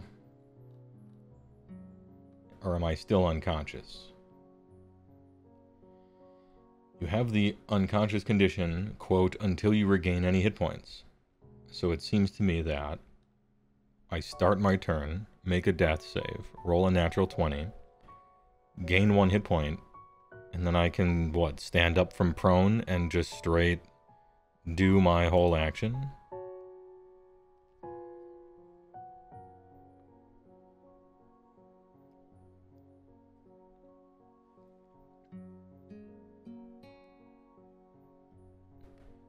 Yeah, it seems free. I actually don't like that, I think. It's kind of the same reason that you guys didn't like my other thing, or you had a good point anyway, which was, if it works like that, consider the play pattern that it promotes, right? The pushing people through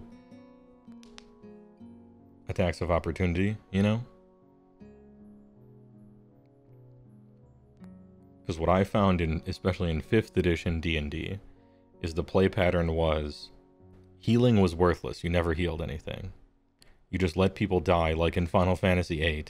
You just let people die, and then tap them for 1 hit point, and they're just back up.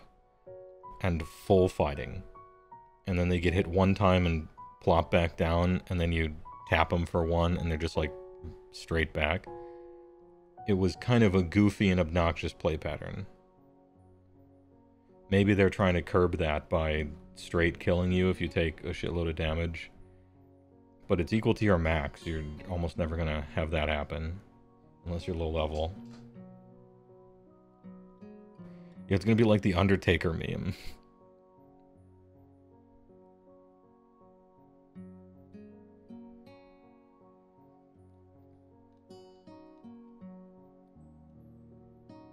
If you have temporary hit points and take damage, you lose those first, sure. They last until they're depleted, or you finish a long rest. Okay. They don't stack. Boo. They cannot be added together. If you have temporary hit points and receive more of them, you decide whether to keep the ones you have or gain new ones. Boo. They're not hit points or healing. Yeah, they're not. They're a temp.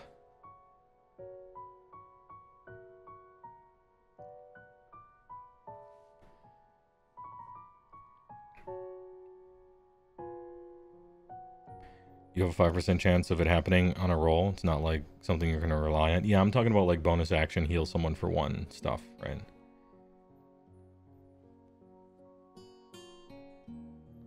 Not like actually rolling, you know. Conditions: blind, charmed, deafened, exhausted, frightened, grappled, incapacitated, invisible, paralyzed, petrified, poisoned, prone, restrained, stunned, unconscious. All right, we're going to get some glossary definitions for those, sure. Grappled. Grappler main detected.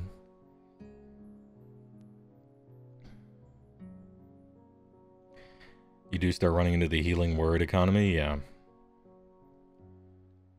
Which was a goofy world to be in. Like, it played weird. It's like playing Final Fantasy VIII and just keeping everyone low and never healing them, just so they're always going to be using their limit break until you get aura. Okay, old man references.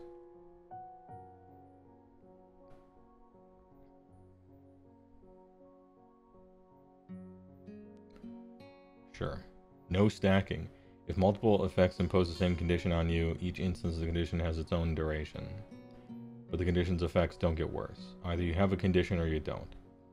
The exhausted condition is an exception. Its effects get worse if you have the condition and receive it again.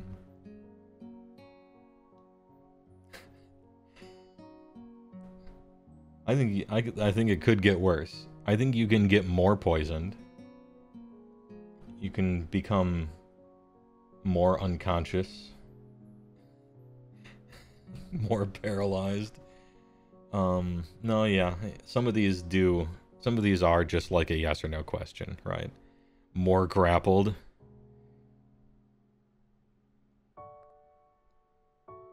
I've seen Zangief, alright? Some people are in fact more grappled than others.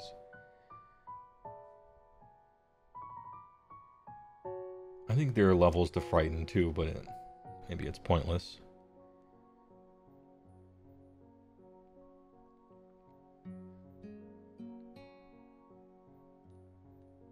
Combat and damage example. Oh, thanks.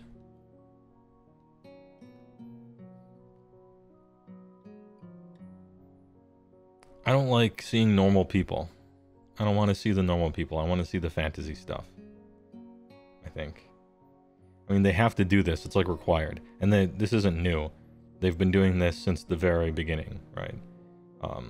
Person, their character, you know? But it's always like so lame and dated immediately. Like, go ahead and open up an old TTRPG and you see what the people looked like and what their characters looked like. Maybe it is, no, you know what? Because of that, maybe it's a good thing. It's like a time capsule.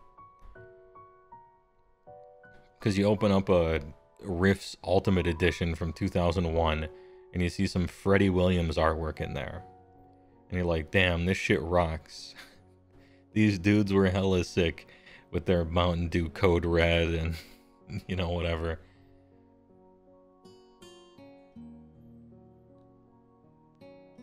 The action D20. Shit, it's gonna be a 20. Yeah, I convinced myself. I turned myself around. Oh, what a nice picture. This is fun. I particularly like this one.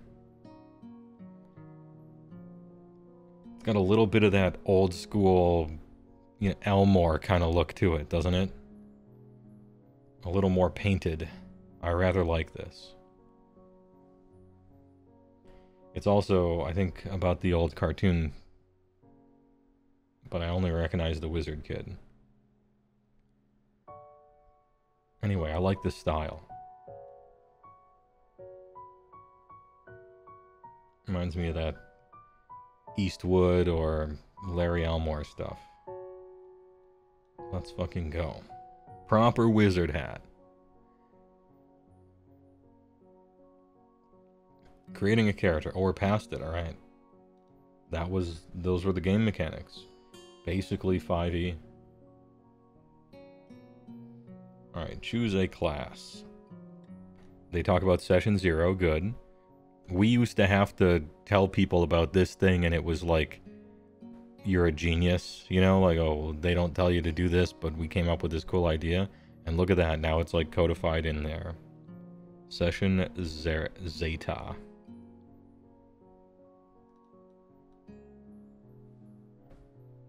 You really do want to even build all your characters around the same table. Or Discord now. Just so you can get party balance and, ooh, I'm going to be this guy, I'm going to be that guy. Ooh, the party needs something like this, we'll do that, you know. Create your character, choose a class, determine origin, ability scores. Origin is what, backgrounds?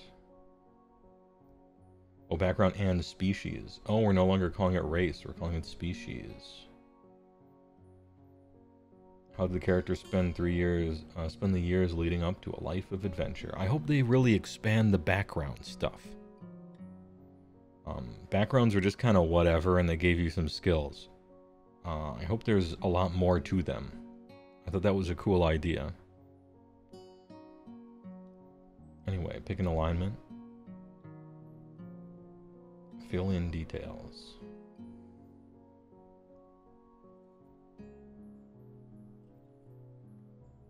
Yeah, and you get to create backstories together or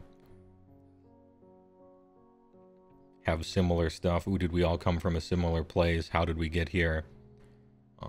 How come we chose to start adventuring? Although I suppose it depends. Some people like to roleplay out how their characters met, and some people, like me, like to have that be just a decided on thing, and then everyone talks about it, and it's kind of like, alright, that's how we met, and it was cool, but now we're an adventuring party, and we can get right on to it. We should all be dashing smuggler rogues. And you get to involve whatever the GM's made up for their special world or whatever, right? Friends from work, yeah.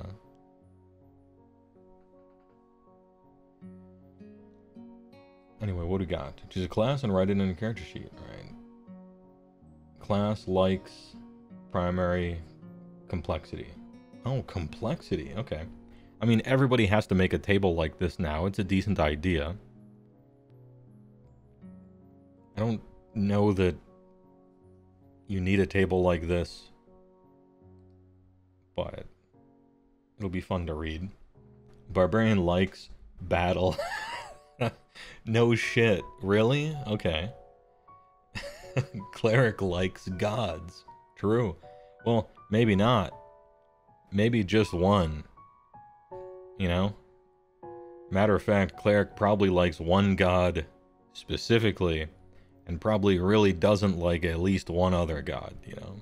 A bard likes performing. I think these could have been a little more game mechanic-y, right? Druid likes nature. Yeah.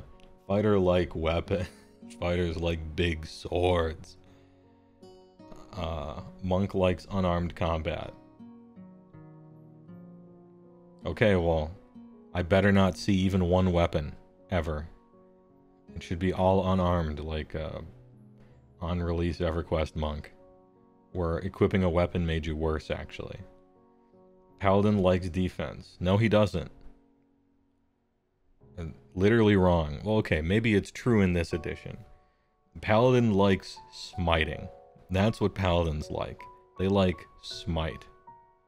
They like smiting and possibly having high saving throws. I don't know if they like defense.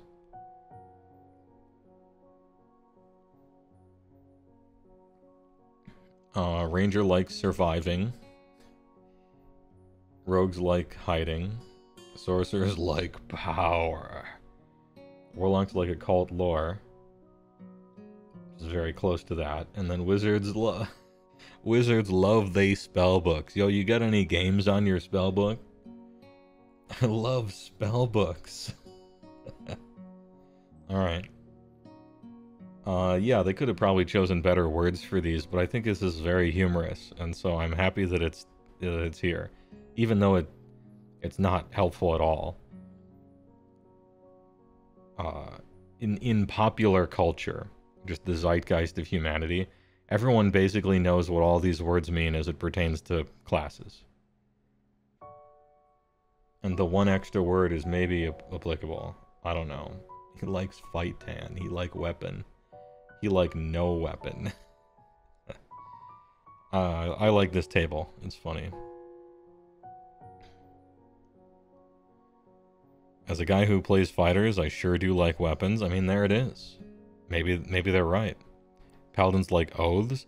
That would have been a much better one, Thief the Thief. Yeah. Well, maybe they don't have oaths anymore. I'm not sure. Maybe Paladin likes taking oaths. Oaths. Steel cut oaths. Little brown sugar in there. Wizards love books.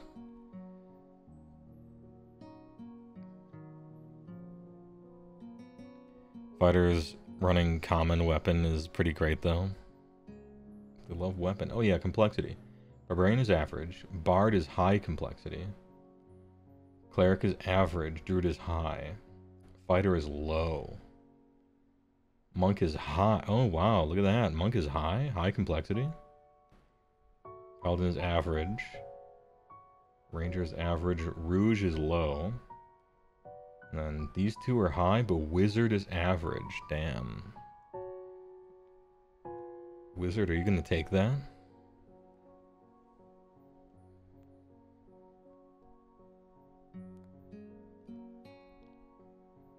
Here we have a character sheet.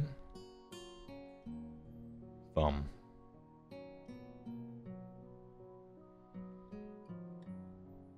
Alright. I figured they wouldn't get rid of spell slots because it's going to be so similar to 5th, but I see we still got spell slots. Still got a proficiency bonus that never goes up fucking ever. It goes up at roughly 1/3 the rate that I want it to. The Balanced Party. Classic D&D party comprises a cleric. Woo, already wrong. It's hard to find somebody who wants to play a cleric. Cleric, fighter, rogue, wizard. Okay. I mean, it's the classic, right? So sure. These 4 classes have the longest history in the game. More importantly, they bring a balanced mix of capabilities to adventurers. You're welcome to use that party setup or modify it with these guidelines. Cleric, replace with a bard or a druid.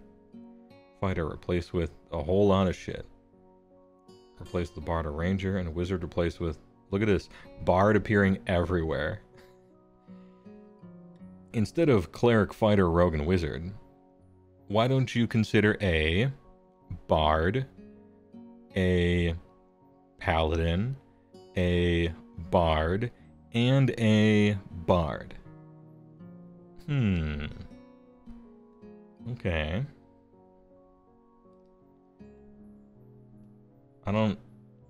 This reads like a player wrote it, you know, and just cut to the, like, let's just cut to the good stuff to play. But to sell your class balance, I might not have used the same class for almost all these. Have you thought about a bard?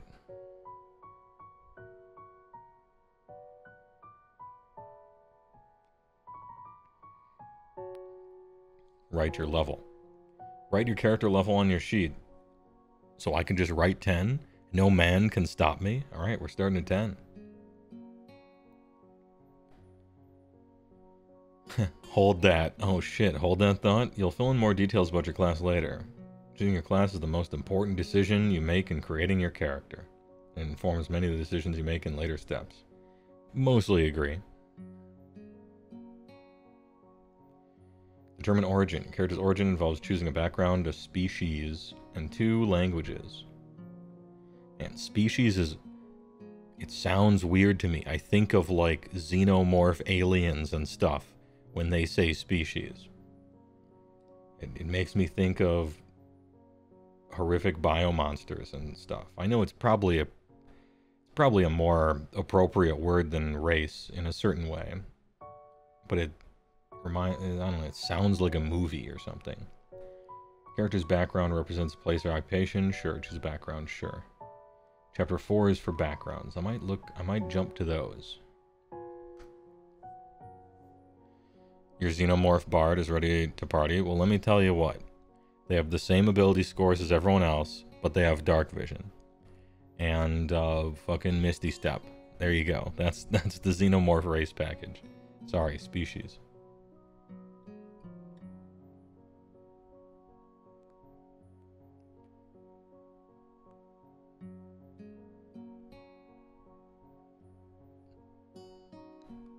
Record your feat. Note proficiencies. A background gives you a feat, which grants a character particular capabilities. Oh, you get a feat from your background now. Alright, nice. Feat for free?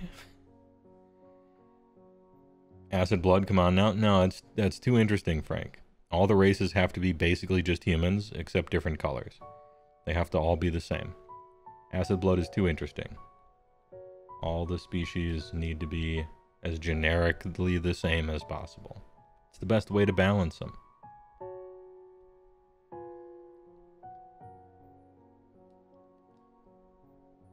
You think, like, xenomorphs are really agile, maybe, or strong? No. Same as a human. Choose a species. Imagine your past and present. Let's go. Who raised you? Aliens. Who was your dearest childhood friend? An alien. Did you grow up with a pet? No. Have you fallen in love? Yes, with an alien. We got languages. Deep speech. Dwarvish, Draconic. Origin Sigil? Interesting. Nice callback for Planescape. Yeah, let me get a half-dwarf, half-Goliath, fey-blooded, half-dragon, half-demon. Some Ichigo-ass duct-taped together nonsense.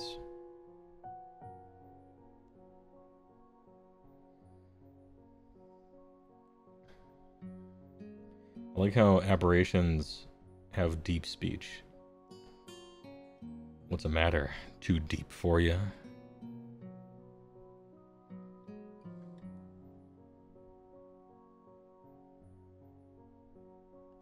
Elementals mentioned. Primordial.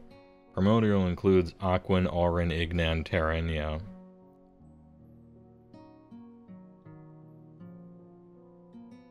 Oh, you no longer have to learn each of them independently.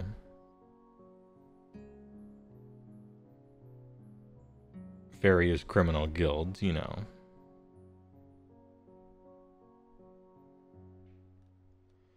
Ability scores. First generate a set of 6 numbers using the instructions below and then assign them. Are we doing 3d6? Right down the line? That was something nobody followed back in the day as far as I knew.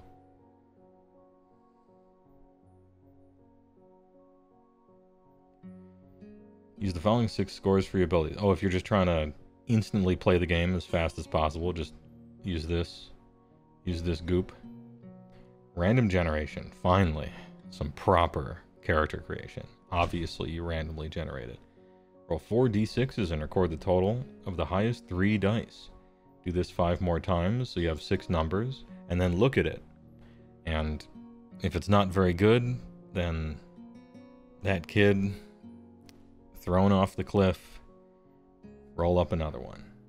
And then show up to your game with 5 18s and 1 16, and swear up and down that, bro, trust me, I really rolled that, I swear. And your GM's like, sure. Sure you did.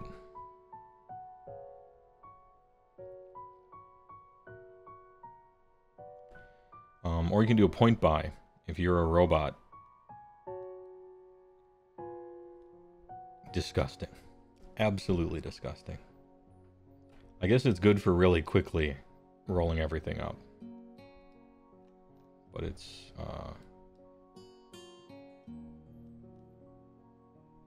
it is against my nature.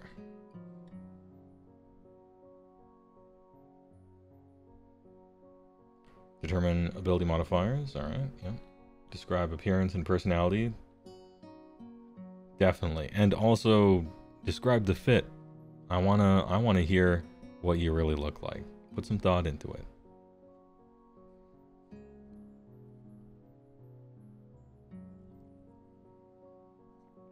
Ahem.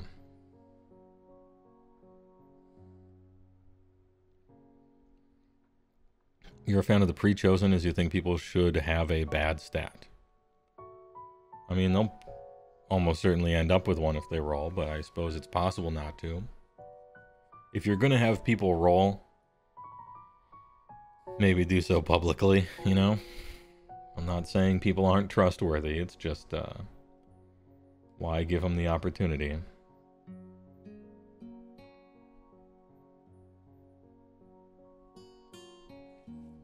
One of the things I have done in the past was people roll up 4 stat lines, like when we were all at the same table, everybody rolls a stat line, you know?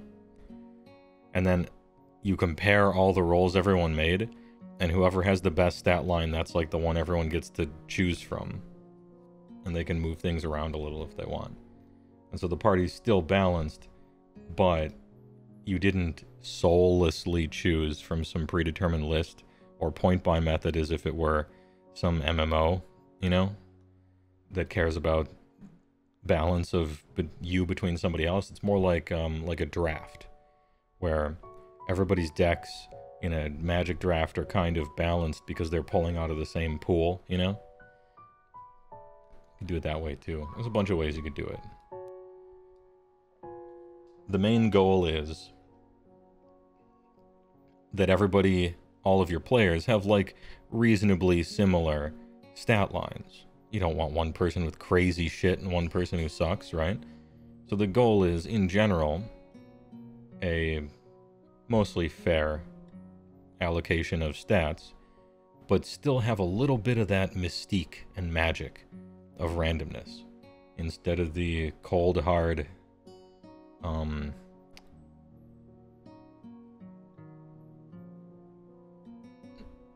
almost artificial nature of just choosing things. But this is me being old here. I'm sure everybody nowadays just picks them or does point buy.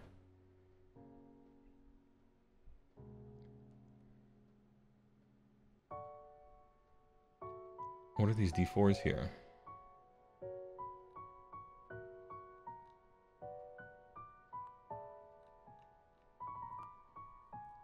Strength D4, high strength. Muscular, sinewy, protective, direct. What is this just a list of synonyms or something? What is this for? Note your character's appearance and personality. Okay, the following tables of descriptive words give suggestions on how you might use words to describe. Okay, so this is just like, here are some words. Okay, sure. Man, how would I describe somebody who's a low strength? Oh, weak. Okay, got it. I didn't... Sure. How many pages are in this book? Do you need to list synonyms for normal words? I don't really care. It's just, it's weird. Do you need that? Does somebody need that? You read everyone's backstory, and they all describe themselves as slight and self-conscious straight from the table.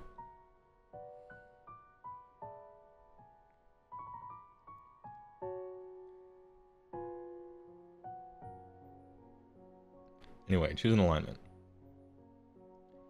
Choosing your character's alignment from the options below and note it. D&D assumes that player characters aren't of an evil alignment. Check with your DM before making an evil character. Well, yeah, unless it's an evil game. You're supposed to be heroes. You don't have to be heroes. It doesn't have to be a heroic game. But you do all want to be on the same page. Low dex is jittery. Wouldn't it just be slow? I don't know. Hesitant, unsteady.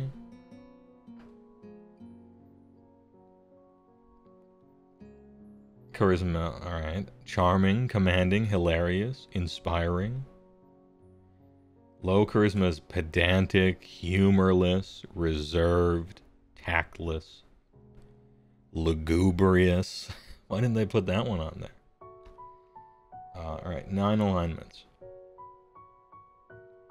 All for good. Good, yeah. Do they even describe the evil ones if they don't let you play them? They do, okay.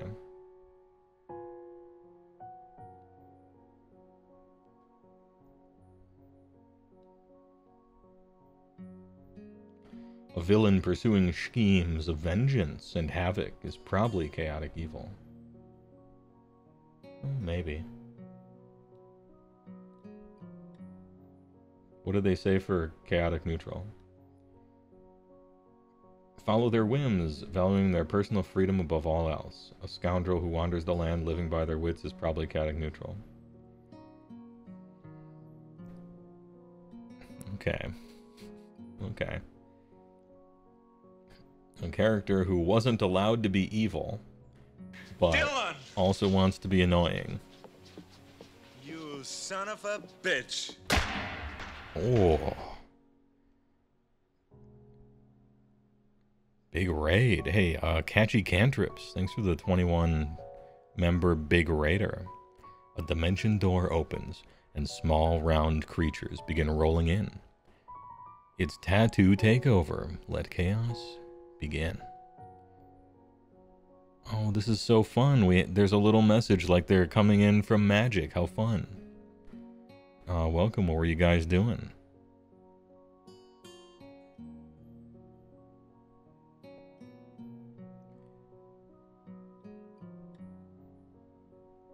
Homebrew coffee, cashy cantrips. I'm just looking over the D&D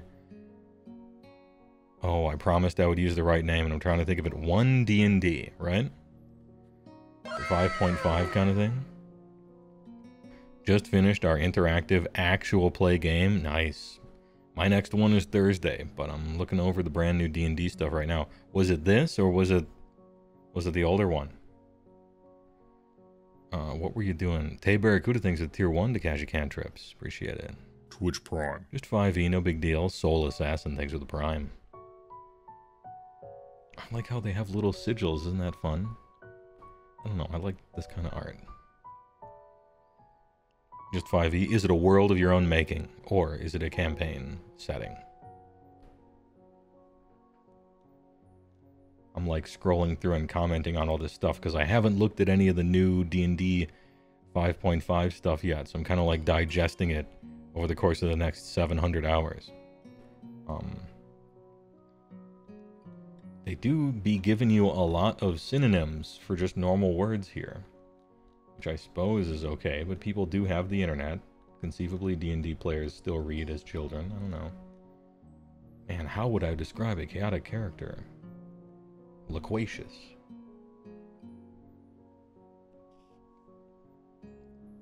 A homebrew made by your community? Oh, neat. Is it a collaborative effort? Fierce Foop. Did not know WoW did D&D, like my Warhammer stuff. Hey, thanks. I'm trying to branch out. Well, not really branch out. I'm just like doing stuff that I would be doing anyway. And so I might as well do it on stream. Anyway, thanks for liking my stuff on the Warhammer side. Boastful is chaotic. So much for the lawful asshole OD traditional past, yeah. Lawful is cooperative, they claim. Yeah, that makes sense. Chaotic doesn't work well with a group, you know, lawful does, that kind of thing, makes sense. And we fill in the details, which I don't need to worry about. Hit points by class. Oh, maybe I do need to worry about it. Hold on. I see we've kept the passive perception. I really like the idea of passive perception. I like to reward the players for them choosing their stuff, but I just want to tell them about the cool shit that's happening. You know, sometimes you make concessions as a GM. You know, the classic situation. All right, everyone roll your spot checks. Why don't you give me a perception real quick? And then everyone fucking fails it. And you're like, you son of a bitch, I want to actually tell you about it because it's so cool and you were supposed to pass that roll. Okay, I guess you just keep walking. And we get to the next part, you know. This is why I like passive perceptions. And even like just giving people information sometimes if they happen to have the skill at all with a proficiency to it. You don't see the big worm.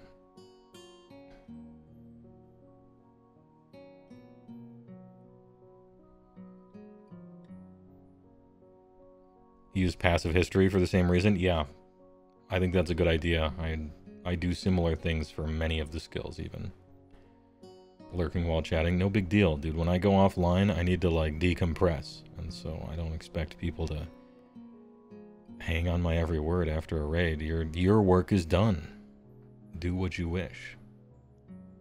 But yeah, especially perception.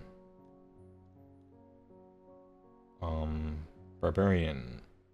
Alright, we're just going max. The house rule has finally made it fully in. 12 plus con. Fighter, Paladin, Ranger are on 10. The middlemen are on 8.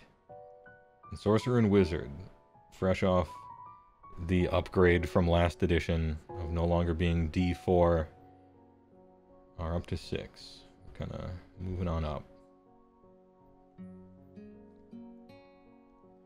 Once you finally discover how to use tables, I suppose.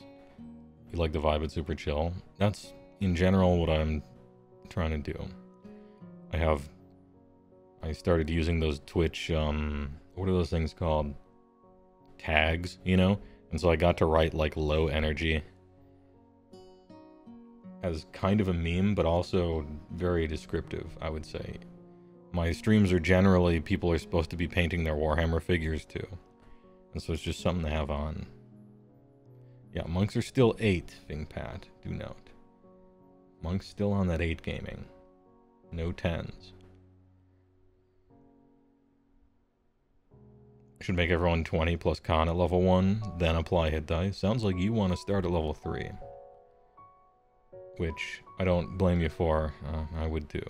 But then again, I'm like a Palladium Rifts kind of guy, so I like people being what they're intending on being right away instead of kind of having to build towards it over the years. Maybe not quite that much, but... Is there still the weird hit die thing where you keep track of your hit dice and then you short rest, spend them to heal? And let's see, you can spend hit dice during a short rest to recover hit points. Your character sheet also includes space to note how many hit dice you've spent. This, I mean, it makes sense. It's a sensical system, I suppose. Write your dex modifier for initiative, and then dex for armor class as well. Yeah, sure. Hit die plus con. Yeah, I suppose it'll never go away like alignment. That's fine. I'll give you a short rest. Dude, I loved the other thing where to knock someone unconscious, you give them a short rest condition. I thought that was so fucking funny. That thing was so great. You keep talking like that, I'm about to give you a short rest, kid. Right here.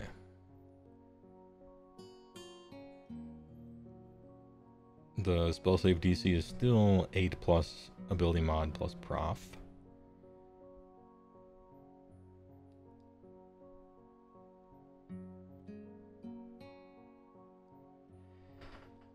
If your class gives you the spellcasting or pact magic feature, your class feature table shows the number of spell slots, and then give them a name. Level advancement, sure. XP if you're still using that. I've been using milestone leveling for about 25 years, but XP can work too. Proficiency bonus. I thought the table capped out at 9. Oh, that's because the other table went to 30. Yeah. Did they fix the XP problem where there's level 1 that required less than the level before? I don't know. I'm gonna be honest, I've used milestone leveling since like 1997 or something. Yeah, I'm not sure. I mean, it's not like there's hell levels from EverQuest or anything.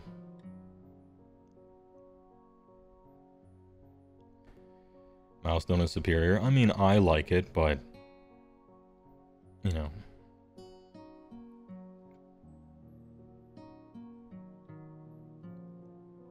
It's more dynamic and more rewarding, in your opinion. Some people like to count the beans. You know, there's got to be something for the bean counters in this world, and some people like that. I don't use the system myself, but I'll slightly defend it. Sometimes it's fun to crunch the numbers and try to do that kind of thing. I think, personally, after they came out with Diablo 2 and things like that, video games do that plenty, you know? And so you kind of don't need to for these games anymore, but I still have players do it for Rifts, but that's because their XP system gives you almost nothing for combat ever, and it's all about getting bonus XP for having good ideas, coming up with good plans, saving innocent lives, avoiding fights, using skills, you know, stuff like that. And so I rather like that if you're into bookkeeping. But when I'm playing Dungeons and Dragons specifically, you know, I got this whole thing planned out, and so it's like, okay, this thing happens, bam, you've reached another philosophical plateau, go and train with your master and stuff like that. All right, now you're level 5. And then something happens, not quite, something happens, not quite. Okay, you did a big campaign event, and you went off and trained, and there was a montage, and it had, I don't know, some music in the background, and now you're 6, right? And it also, I guess, doing that kind of shies people away a little bit from more the metagamey kind of stuff. We have to kill 3 more goblins to level up, right? Which can be fun in a certain way, but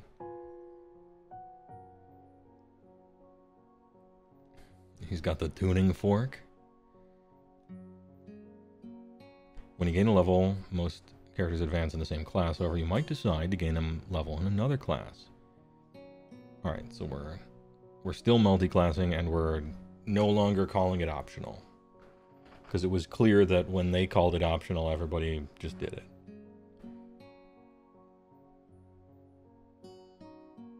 Oh, you can go fixed or you can roll.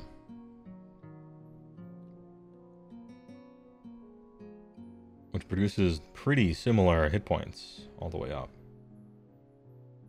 I mean, they'll diverge over time, but...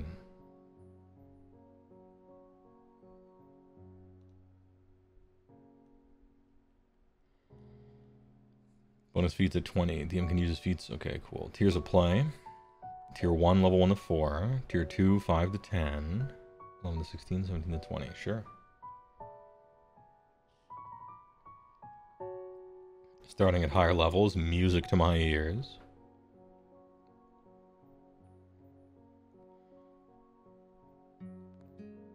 Starting equipment. Normal starting. 500 GP plus that. Normal starting, 1 common, 1 uncommon. Oh. Alright. I'm used to the starting money, equipment, and magic items being, like, way below par. But that's just a personal taste thing. Your GM is going to do whatever they want, right? Individual XP stopped making sense after 2E. The last time there were rules for non-combat XP awards. Yeah, for sure. I like Rift's system more, where it's mostly non-combat stuff you get XP for. And you get almost nothing for fighting. Yeah, very stingy from these tables. Maybe my games just dump loot and treasure on you. It's possible. Some GMs giveth, and Dylan! Some their cup overfloweth, right? You son of a bitch! No need for gravity. Thanks for the big raid of 6. Appreciate it. Damn, I didn't know I'd be getting raids in this room. What do they call these on Twitch? The room?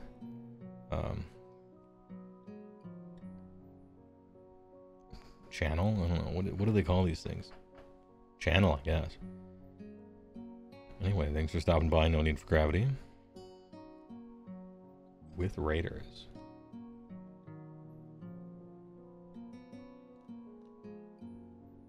Multiclassing allows you to gain levels in multiple classes. With this rule, you have the option of gaining a level in a new class. Doing so lets you mix the abilities of those classes to realize a character concept that might not be reflected in a single class. And the concept that you are realizing is a more powerful character than might be reflected in a single class. But that's fine. Some people have their fun that way. It's me.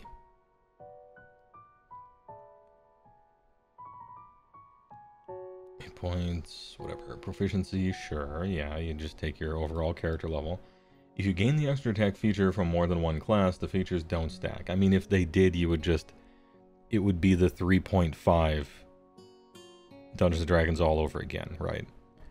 I take 2 levels of fighter and 2 levels of Kensei and 2 levels of whatever ranger or something, and you're like 10 different levels of different guys just getting extra attacks and stacking as many extra feats as you could get. Not really extra attacks, but extra feats. However, I thought that was cool, but alright.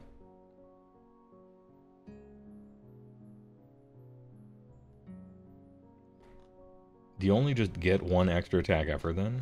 Like, or is there specific class abilities that are called like additional extra attack or mega extra attack or something like that? Homebrew coffee, you shall depart now. You have an amazing night. Everybody take it. Yeah, no problem. Unless you are a fighter like in 5e. Oh, this looks kind of sick though. Cool. Multi-class spellcaster, just to lay it out here. Level 2 at 3, level 3 at 5, level 4 at 7 with 1. So it's 2 to 2 and then 1 on 1. Alright. We're tapering. Level 9 at level 17. Character with Paladin and Warlock levels might call on both a Mighty Oath and an otherworldly patron. I almost don't think that should even be possible, but sure, you technically can. A Paladin and a Warlock. Maybe Warlocks aren't evil this edition.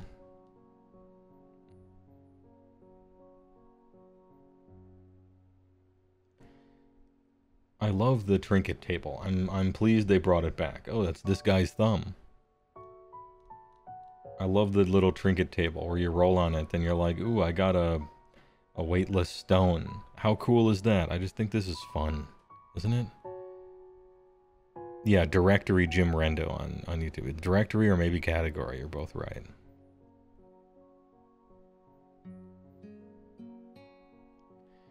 You mean Warlock with a Heroic Oath is basically just Will from Baldur's Gate? I mean, the most boring character ever. Holy, did I hate Will. Supposedly they rewrote that guy in the beta because everyone hated him and said he was boring. And so the Will that we got was the fixed version. Dude, imagine how bad it must have been in beta for that guy. Holy. Anyway, no hate. I like the game a lot. Maybe they also let the Paladin be evil this edition? I certainly hope not. They have classes for that. They're like, you know, Dark Knights or Shadow Knights or whatever. You know, there's other things for that. Some things should just be, you know, a paladin who isn't lawful good is like a wizard who doesn't cast spells. Doesn't make any sense to me.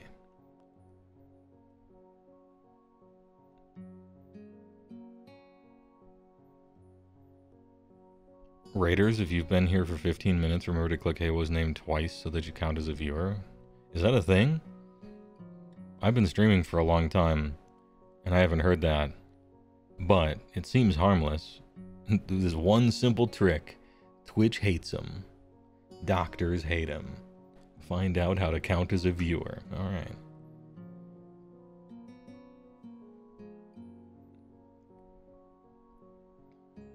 I could see maybe a neutral good paladin or a chaotic good paladin, right? Depending on the god they follow. I would go that far. I would reach across the aisle perhaps that far. But no more.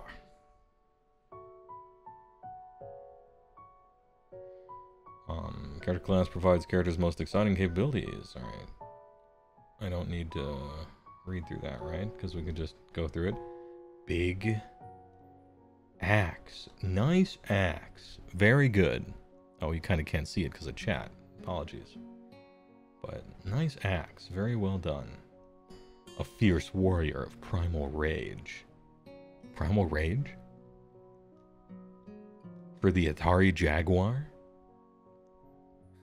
And arcades? And possibly another system or two. Was it on the 3DO?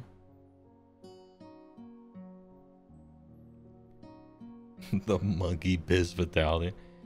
That game sucked. You don't think 5e is actually compatible with other things, so if a Death Knight type is not a paladin, then they're like stuck being a ranger or something? So do we have to wait for the Book of Vile Darkness to come out to give us like evil classes for NPCs? Are we gonna have like evil classes in the Dungeon Master Guide, maybe?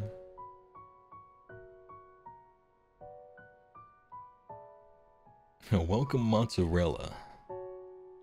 Good name.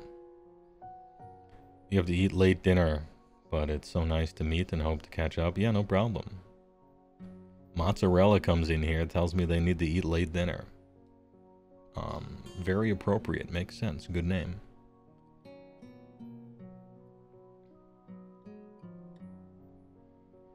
Saving throw is strength and con.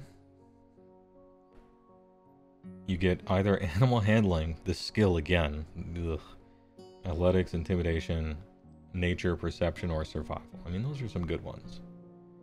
Simple and martial, light and medium, also shields, starting equipment, great axe, or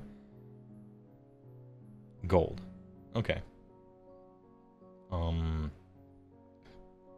I'm obviously taking my time here, but I wonder if A adds up to 75 or not. Is it more or less? I'm just thinking out loud.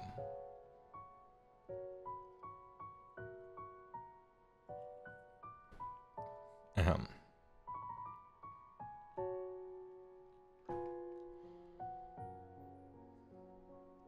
So we get rage damage. And it's mostly just 2 forever.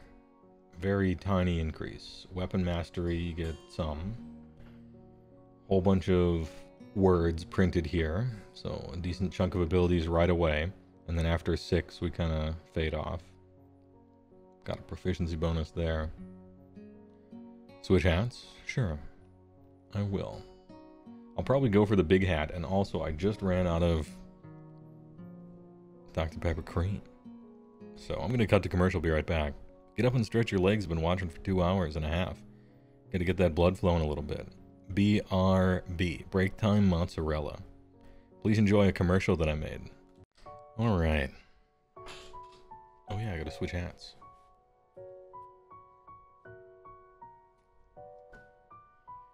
Much better.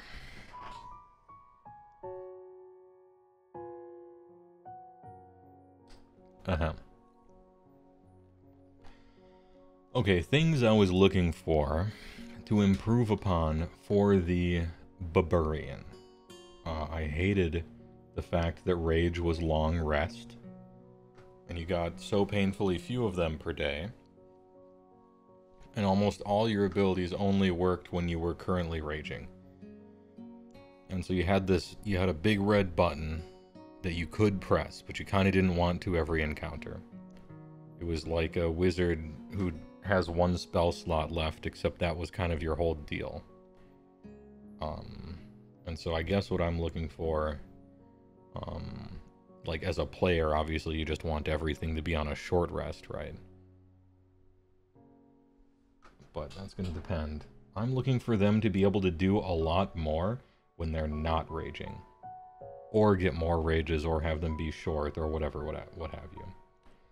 And I'm especially looking for them to have more in the exploration interaction phase. And not just combat, and besides that be a fucking brute, which they are, which is fine. As a player, you want to be in a rage all the time? Just sleep raging. Your hands are... You're the Arthur meme, even in your sleep, you know? Weapon mastery is when not raging also. Does it explain weapon mastery here, or does it explain it somewhere else? Because we looked through the very beginning part, and it didn't talk about that. What are weapon masteries? What are them? You get them at weapon mastery right away. Maybe it'll tell me. I'll just read. Reading the card explains the card. Maybe it'll just do that. Rage. You can imbue yourself with a primal power called Rage, a force that grants you extraordinary might and resilience. You can enter it as a bonus action if you aren't wearing heavy armor, okay. Which you don't have training in anyway, so fair. Number of times shown for your barbarian level in the Rage's column of the barbarian feature table. You regain 1 expended use when you finish short rest, and you regain all expended uses when you finish a long rest. Oh, they did the thing that I kind of wanted. Well, hot damn. Alright, 5th edition 5.01, looking kind of good. While active, your rage follows the rules below. DR. Resistance to bludgeoning, BPS, sure. Fighting stuff. Rage damage. When you make an attack using strength with either a weapon or unarmed, you deal damage to the target, you gain a bonus to damage that increases as you gain levels. Yeah, this is their, really simplified, faster way of, because before it would be like, oh, your strength goes up by this amount, your constitution goes up by this amount, and they're just like, nah, we'll just add to your damage and cut out the middleman. Your strength doesn't actually go up, you just get bonuses. Which I feel is just kind of a saving, kind of bookkeeping sort of stuff, so fair enough. Advantage on strength checks and strength saves. You can't maintain concentration, and you can't cast spells. Boo. Duration. Lasts until the end of your next turn, and it ends early if you don heavy armor. They really don't want you in heavy armor. I've seen the heavy armor from original 5th edition. I don't want to be in it. If your rage is still active on your next turn, you can extend the rage for another round by doing one of the following. Make an attack roll. Force an enemy to make a save. Or take a bonus action to extend it. Oh, okay. Or I don't know, I throw an axe at him or something. Just like make any sort of attack roll at all. Right, alright. Each time it is extended, it'll last until the end of your next turn. You can maintain it for up to 10 minutes. Alright, sure, 10 minutes. Sounds good. I like the bonus action extend. It got awkward sometimes where your rage just like ends, so that's kind of nice. Overall, a nice change to that. Pretty tiny rage damage, especially in the higher levels. People are casting wish and stuff and you get +4 to damage. Like, okay, dude. But, you know, we'll read what other abilities they have. Does rage end if you go unconscious? Yes, if you get the incapacitated condition. You can't actually sleep mad.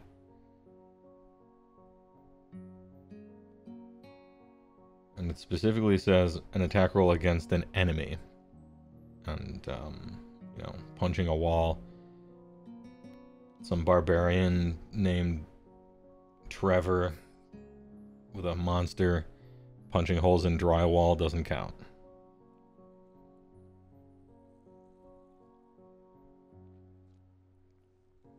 I guess you just, like, use a bonus action out of combat. And you can be raging for the 10 minutes in the dungeon. Kinda cool.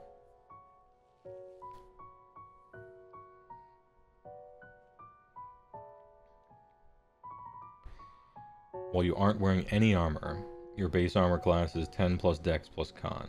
You can use a shield and still gain this benefit. Oh, okay. Or you could use light or medium.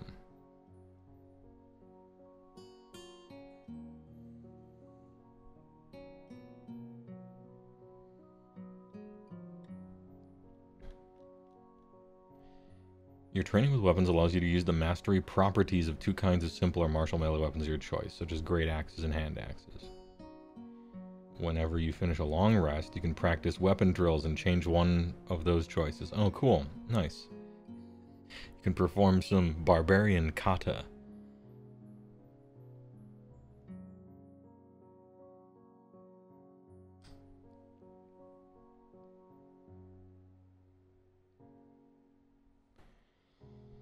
When you reach certain barb levels, you gain the ability to use mastery profiles of more kinds of weapons as shown.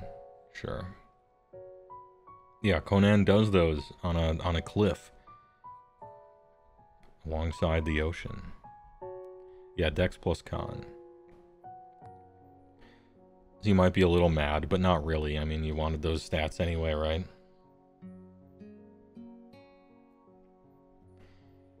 This is something that they just took from Baldur's Gate 3, or was Baldur's Gate 3 taking that from the beta of this? I wonder. Because I remember in Baldur's Gate they had something like this, where your various different weapons like had some ability, so you could do like something at least if you didn't have anything else to do. It's neat. Perhaps they'll balance out, you know? One would expect like, okay, just mathematically, there's probably a best weapon, like greatsword or something. And so that thing's weapon mastery should probably be bad, and then a worse type weapon should maybe have a better one, and in this case, maybe we can have some choices or something.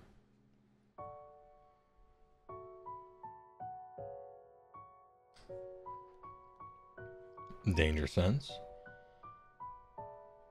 Advantage on dex saves unless you have the okay, unless you're sleeping.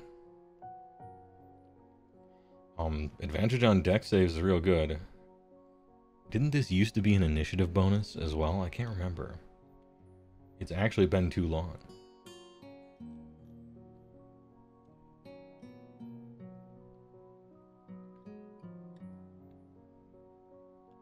Reckless attack. You can throw aside all concern for... Yeah, this is the get advantage, but you have disadvantage.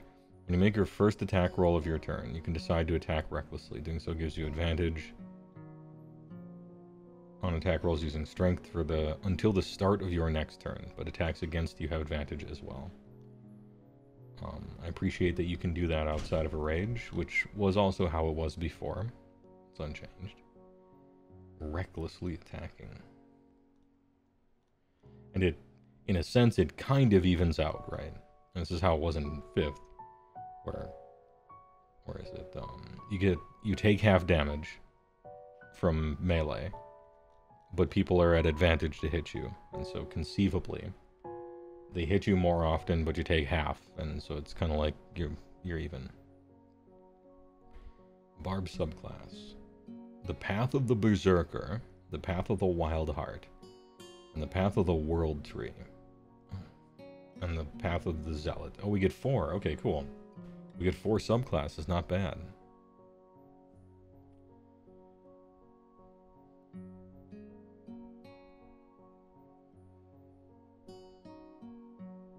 Subclasses, specialization that grants you a feature. Yeah.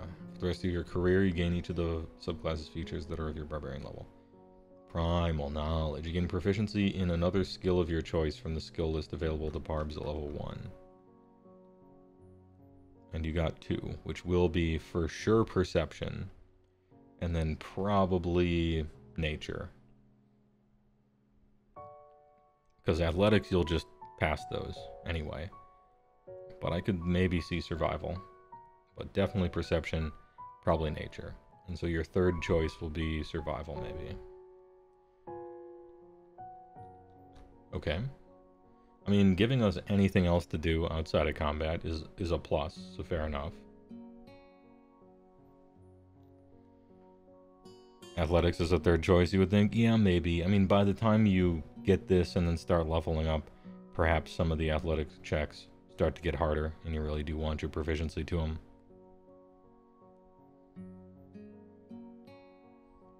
In addition, while your raid is active, you can channel primal power when you attempt certain tasks. Whenever you make an ability check using one of the following skills, you can make it as a strength check, even if it is normally used as a different. Yeah, but they said that there's like custom rules for doing that anyway. So is this like acrobatics, intimidation, perception, stealth, or survival? I like how stealth is here because of Conan for sure, right? When you use the ability, your strength represents primal power coursing through you, honing your agility, bearing, and senses. Primal perception. Okay. It's cool. I don't know. It's cool.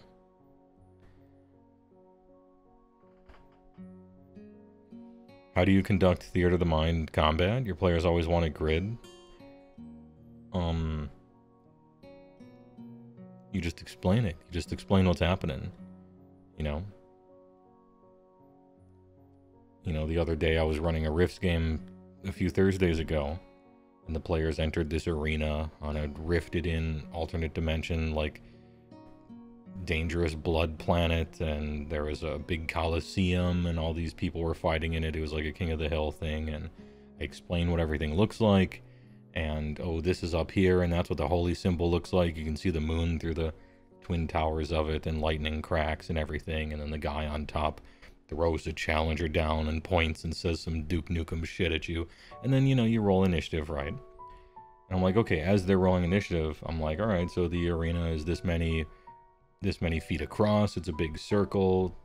It's got a 8-stepped pyramid in the center of it with big thick steps that are like 3 feet up, and then at the top of it are your 3 opponents that you've been chasing the whole adventure, and they got the magic MacGuffin behind them, and the top of the pyramid is maybe 20 feet square, and you guys are on the ground floor, and you've just entered, and they're 300 feet away, and all right, who's the first in initiative? And then they go, right?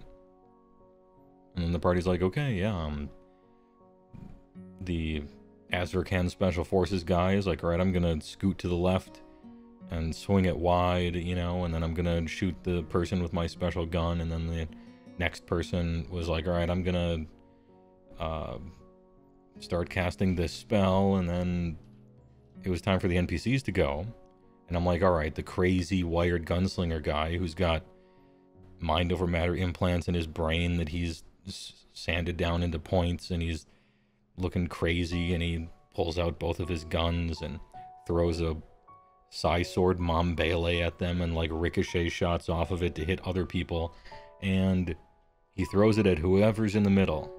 Who was in the middle? And then the wizard, CJ, who's in chat, is like, yeah, I was probably in the middle, because Vince went to the left, and yeah, I was probably in the middle. Alright, so then he throws it at you then. And that's how we did it.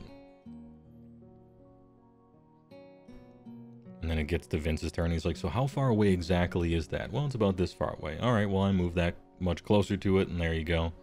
Right? And yeah, we just explain it, and people think about it in their heads, and I have little images I bring up, you know. If I'm talking about a character, you know, I'll look and find some guy or some character or something like that, you know. Like, here's the overlay, right, for it. And so I have a section right here where I can bring up any sort of like image and just, oh, I'm talking about it, and oh, here's the helicopter that the thing is, and here's Tay Takemi from Persona 5, and, you know, just talking about it. And then sometimes I use visual aids, and sometimes we're just talking. You always get, can you show this on a grid? Yeah, I don't know. Maybe it's because I play D&D with old guys. We're just used to doing it in the theater of the mind. I don't want to play like a... To me, I don't... And this is just obviously like a personal thing. I don't like playing on a battle map where everybody's a cube and you're moving around. Bah, I don't like it. I don't want to play a tabletop war game. If I want to do that, I'll play Age of Sigmar. I like describing things and having it all be cinematic, and where are you? Oh, you're about here, that makes sense. Or how fast is that thing going to close? Well, it's going to close right away, but it's going to be cinematic. So we'll say it's closing, and then you guys are running towards it, and you do some cool thing. And I like doing stuff like that, I guess. I mean, if your players really want a battle map, then, you know, give your audience what they want, I suppose, right?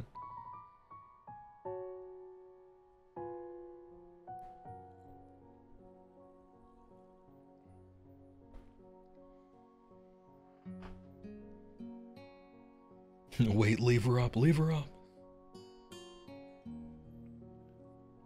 You've been meaning to ask, what are mom implants and how do they work? So they stand for mind over matter implants. And they were developed, I think, in South America. Were the inventors of them. As their super soldier program. And they mostly, I think you have to be latently psychic. But they're essentially like technology that juices up your latent psychic energy and makes it turn inward. So it increases your psychic power, but it folds it inward. So instead of using telekinesis and all this other stuff, instead you're like a psi warrior. And so you don't feel pain. Sometimes you get an auto dodge depending on what type of crazy you are. Sometimes you get you become like a mega damage creature sometimes. Crazy leaps, super strength, incredible speed, stuff like that. The problem is it has some side effects, and you get insanities every level. And in order to be that inhumanly fast, it kind of puts you in a directed seizure state, where it's kind of like giving you a seizure but forcing you to move in a direction that you chose to move, right? And so it's very bad for the mind and the longevity. And every time you level up, you get more and more random psychoses and insanities and stuff like that. And eventually it becomes like kind of a non-player character sort of thing. And they're strictly worse than juicers power level wise, but they're pretty similar in that they're a super soldier who isn't technically MDC but gets an auto dodge. Unless you go for an ultra crazy, which is MD, or a mega juicer, which is MD.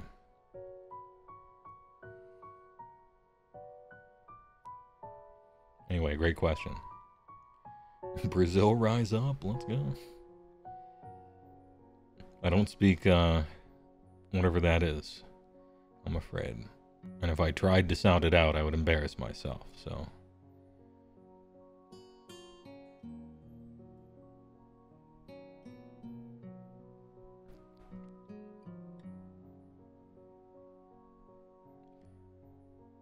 Hey, well, can you be both a juicer and have MOM added in? Technically, no. But, it is like a world, right? So, you could be a juicer and then just walk into a mom implant place and have them try to do it. Generally, no.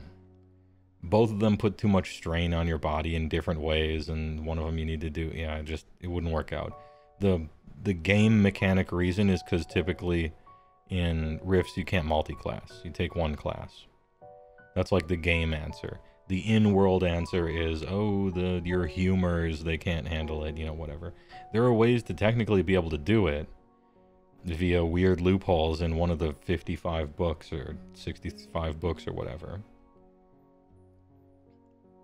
Like, you can be a thing and then just take another class if you want. And if you're making, like, GM characters or something, you could do that. In fact, one of the most common legal multi-classes to do is when you're a juicer and you're approaching last call, you detox off the juice and you don't die, which is rare. But you're kind of in a wheelchair for the rest of your life and your body is just spent. It can't do anything anymore.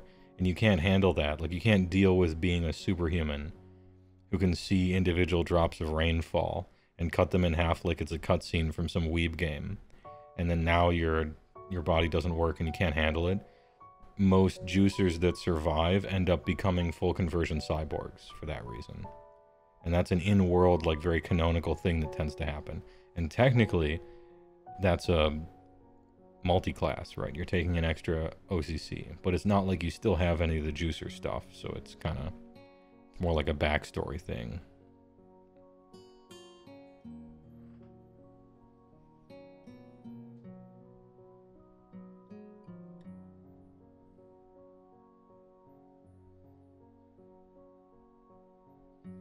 Anyway, good questions.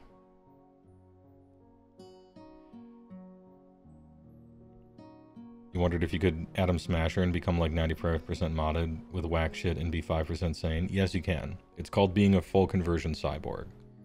You can replace basically everything except your brain stem. Yeah, except your brain, a little stem back here, and that's about it. Everything else will be synthetic and just replaced with stuff. You're like a robot person. There's also partial conversion cyborgs that are like halvesies. But you can go all the way. You can make just literal Atom Smasher in it. That's what most full conversion cyborgs are just Atom Smasher, except in Rifts. And they're about as crazy. What system are you guys talking about? Palladium Rifts, which I run every Thursday, or every other Thursday.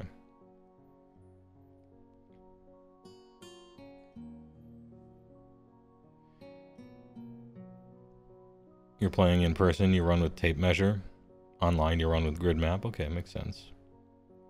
What if you wanted to become a dragon juicer? How does that affect your pact? I'd have to look up dragon juicer. I don't think you make a pact. It's a magic thing, sure, but is it an official pact? I know dragon juicers are cool, right? Like, you're technically the only type of juicer that won't explode after 5 years. All you have to do is keep killing dragons and drinking their blood, and you'll stay a juicer forever, which is actually kind of sick. Palladium? Yeah, Palladium is like the company, and Rifts is the game.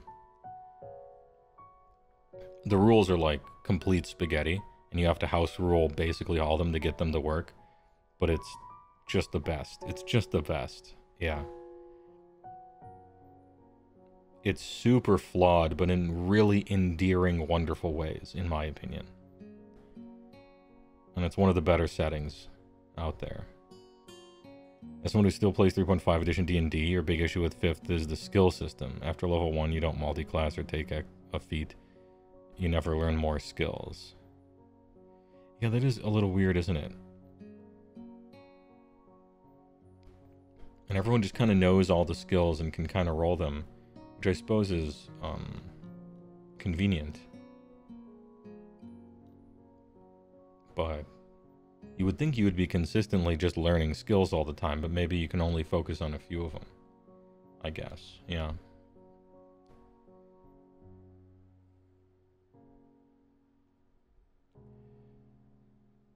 Is it good? To me, it's the best TTRPG. Well, I should say it's my favorite. It's obviously not the best, because it's actually not good from a rules perspective. But I don't care about that. If a rule is bad, I'll fix it. I care about the quality. The only problem with Palladium is saveless spells and Carpet of Adhesion. I feel the exact opposite. Carpet of Adhesion and saveless spells are what makes the world go round. Without them, magic would suck. It already kind of sucks, as a matter of fact, compared to technology. Carpet of Adhesion is good for you. Every kid should experience it when they're getting into TTRPGs. Hey, roll a saving throw. Oh, you passed? Okay. Well, the spell affects you for the entire combat. But if you failed, it would have affected you for longer. Well, then why did I even roll a save? No reason, really. Just gets you. That's kind of messed up. Yeah, it's magic. Eat shit. Magic should be crazy. I love it.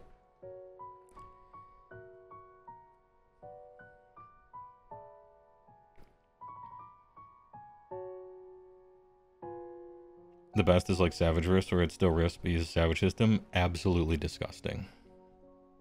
Ugh. Savage Rifts. I am very judgmental towards it. No. To me. I don't think the Savage Rift system is even like better. It's still super crunchy and complicated, just in a slightly different way, with fewer splat books and more conversion to do. Just play Rifts. It's fine. You don't need to take the intermediary, the halfway through kind of GURPSian thing. Just play the original. But then again, I kind of like to push people into the deep end, you know? It's fine. Anyway, pardon me. This is supposed to be a D&D, not a Rifts thing. Anyway, Primal Knowledge, cool. Only while your rage is active, but it's funny that you are currently raging and stealthing. And stealthing mad, but silently mad. I think that's funny. Ability score improvement. You gain the ability score improvement feat, or another feat of your choice. Oh, we're still having to choose between those two.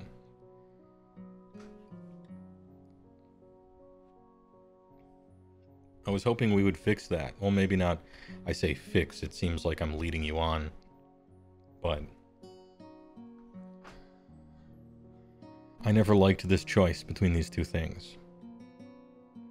Ability score or a feat. I never liked the choice between the two. I think you should get both.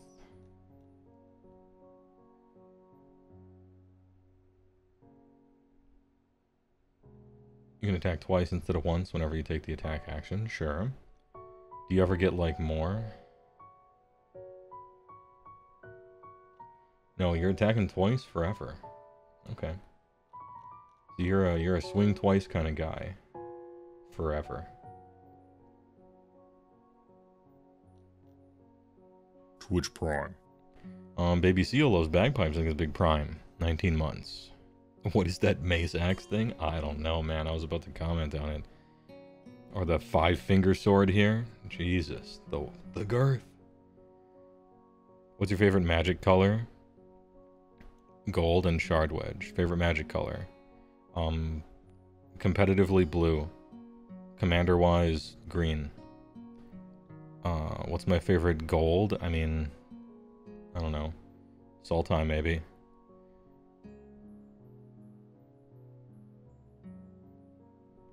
Oh, guild. Okay. I don't think I have a favorite guild.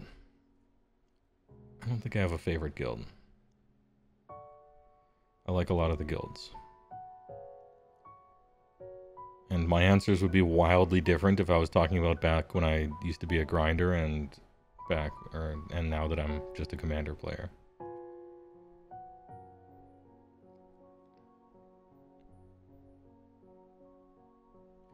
If you get ASI in a feat, you might get too strong. How so? I don't mean just barbarians, I mean everybody.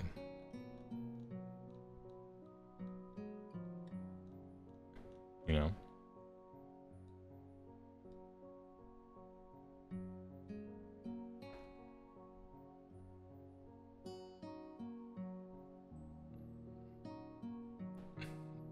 Way to fuck up the resub message. Did I mess it up? Oh, you're saying that you did. Hey, no big deal. Thanks for the prime, though.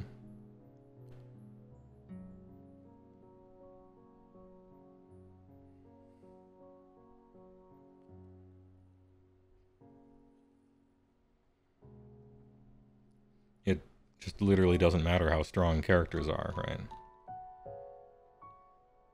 If your characters are twice as strong today than they were yesterday, then the adventure I write today will throw twice as strong enemies at you. It's an easy fix. Yeah, I know you were mainly joking. No big deal.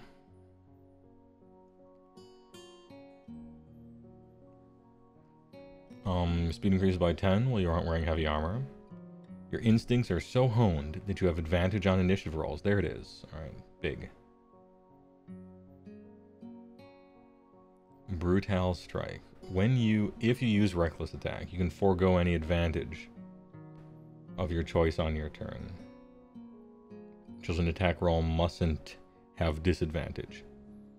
If the chosen attack roll hits, the target takes an extra d10 damage of the same type dealt by the weapon or unarmed strike, and you can cause one brutal strike effect. Oh shit, okay.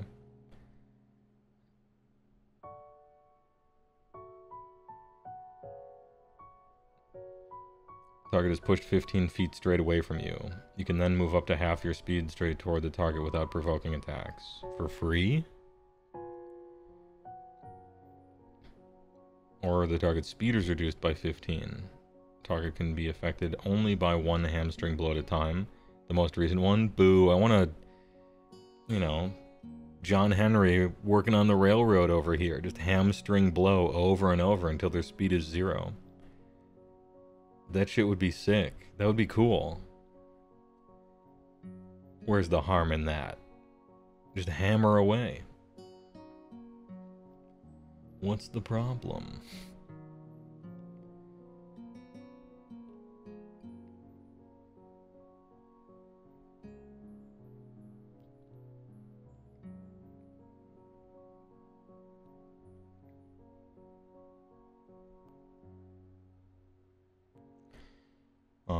It does until the start of your next turn, though.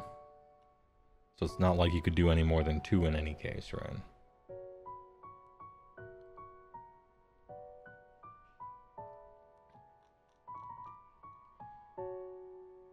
Subclass feature. Oh yeah, okay, so we're skipping some subclass features you would have gotten. Relentless Rage. Keeps you fighting despite grievous wounds. If you drop to 0 hit points while your rage is active, you just don't die. Make a DC 10 con save. If you succeed, your hit points instead change to a number equal to twice your barbarian level. Oh, okay. It's funny. Each time you use this feature, the DC increases by 5. When you finish a short or long, it resets to 0. This is funny. This is funny. He just won't die.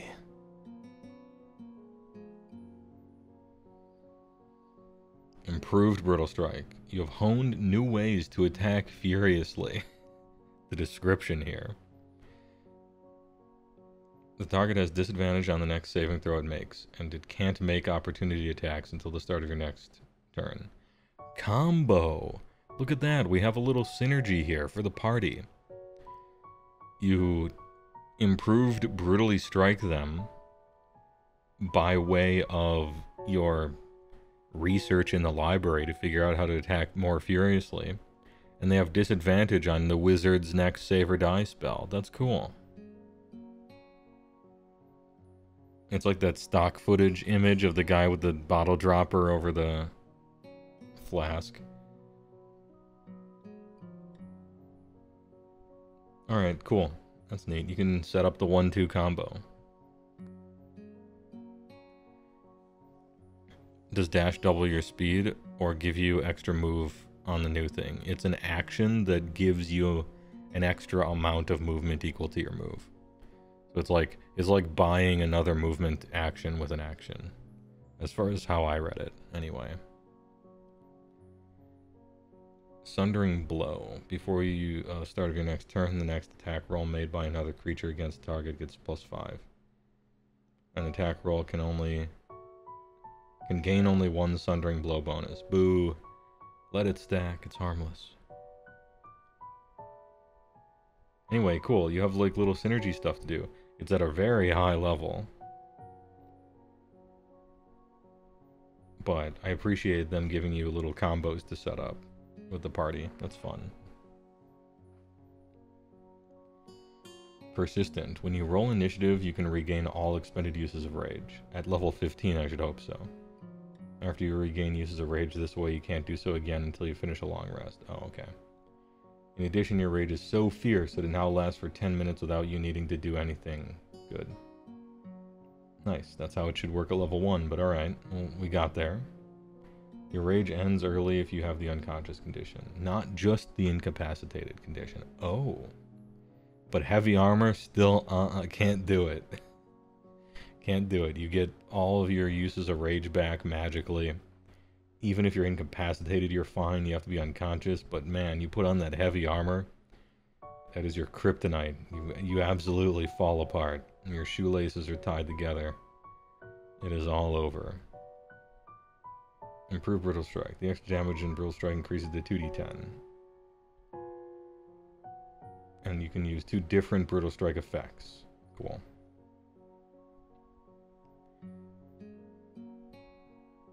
Oh, okay. I thought this was added to it at 13, but you actually have to wait till 17 to hamstring them plus stagger, or you could stagger plus sunder, you know, which is probably what you would do.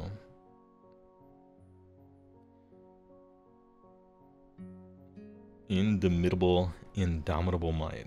If your total for a strength check or strength saving throw is less than your strength score, you can use that score in place of the total, which at that point is going to be like a 20 or something.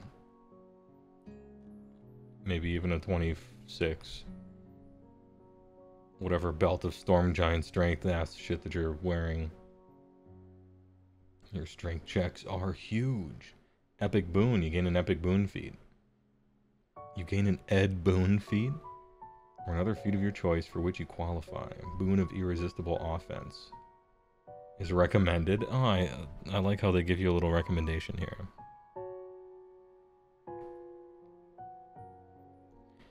You embody primal power. Your strength and con increase by 4 to a max of 25. The most boring possible level 20 bonus ever. I mean, numbers are, they give you numbers, that's cool, but they cap it, which is dumb. And it's not exactly like a fun capstone, but I guess numbers are fun. I can't help but feel that the stuff 15 and up is not representing how cataclysmically powerful characters are when they're 15 and up. But I guess nobody really plays at those levels, so maybe it's fine.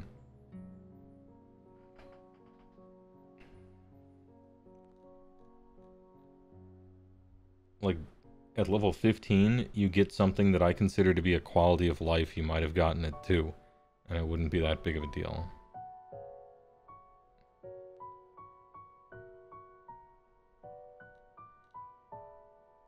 Anyway, subclasses, what do we got? Maybe these can save it.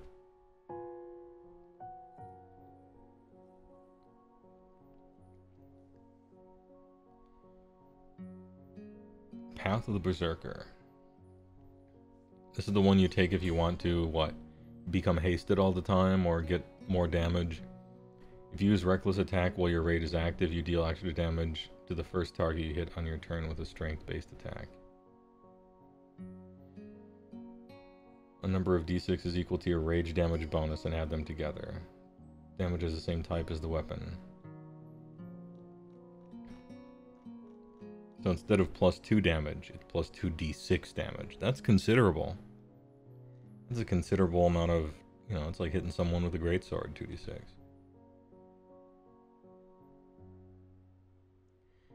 Just the first target you hit. So no cleaving combos, and no attacking second time.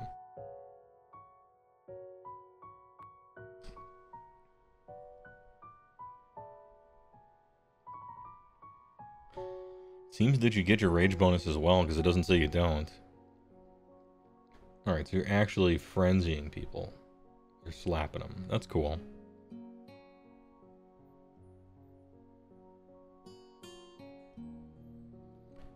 You have immunity to the charmed and frightened conditions while your rage is active. If you're charmed or frightened when you enter your rage, the condition ends on you.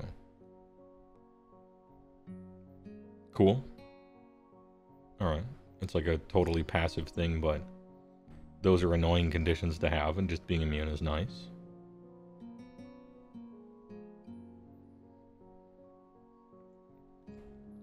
When you take damage from a creature that is within 5 feet of you, you can take a reaction to make a melee attack.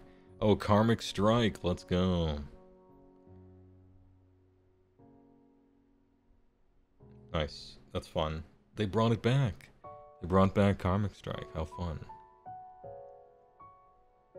And then 14. As a bonus action, you can strike terror into others with your menacing presence.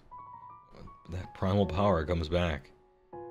When you do so, each creature your choice in a 30-foot emanation must make a wisdom saving throw DC 8 plus 1,000,000 because it's your strength modifier. On a failed save, the creature has the frightened condition. At the end of each of the frightened creature's turns, they repeat the save. Once you use it, you can't use it again for long. How good is the frightened condition? Is that thing like level 14? You know, you guys own a kingdom and are running a city and an entire thieves guild. You're friends with dragons and stuff. Is the frightened condition like that good? I guess I should look up all these modifiers. So, what am I on? I'm on page 54 here. Just remember that. I'm going to go to the glossary. I'm going to look at all the conditions so that I can gauge whether they're good. Oh, damn, I guess the glossary is fucking huge.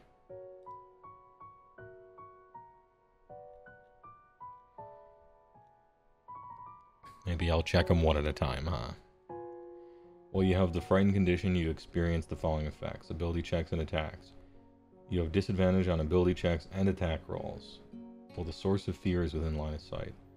You can't willingly move closer to the source of fear. Okay. I think that's good. That's a good thing. Yeah, you got disadvantage on shit and you can't move sometime, or you can't move towards them. That's good.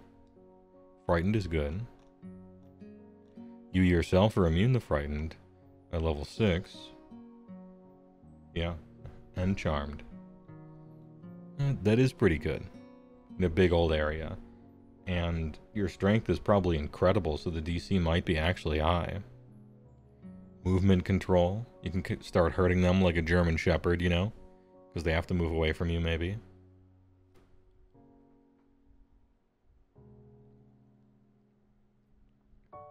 You can become kind of immune to them if you do the knockback thing right, because then they can't approach you.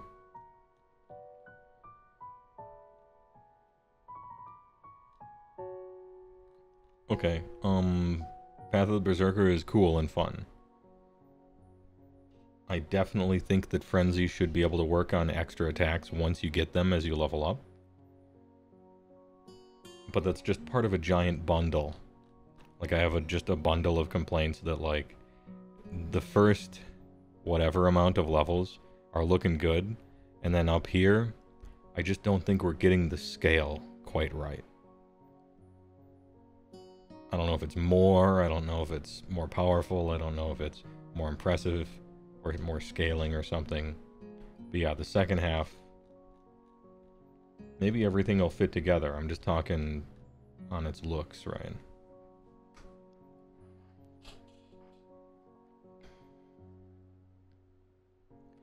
Path of the Wild Heart. Barbarians who follow the Path of the Wild Heart view themselves as kin to animals. Oh, this is the Totem Spirit with a way stupider name. Yeah, this used to be called the Totem what was it? Like a totem spirit barbarian. And that name was cool. And now it's Path of the Wild Heart, which is way lame. I'm sad they removed some of the flavor there. Yeah, Totem Dude was cooler. Anyway, what do? You can cast a Beast Sense and speak with animal spells, but only as rituals. Wisdom is your spellcasting ability. Okay.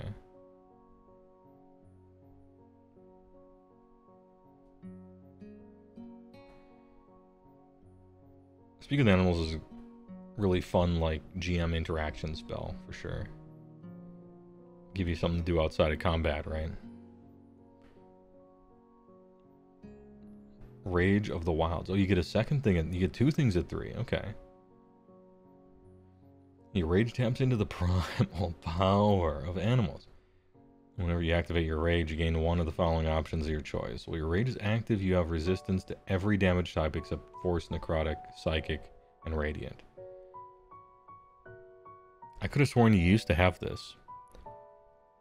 And it was everything except only what?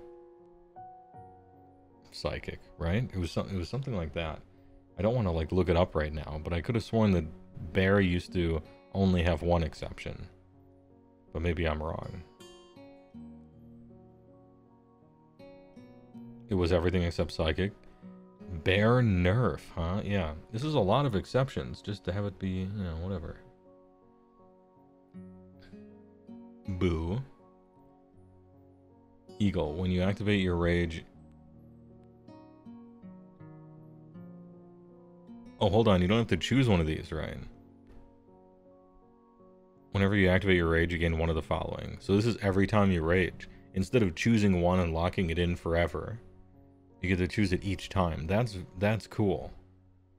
I really like that change. Massive bear nerf. Undeserved. When you activate your rage, you can take disengage and dash as part of the bonus action. When your rage is active, you can take a bonus action to take both of those actions.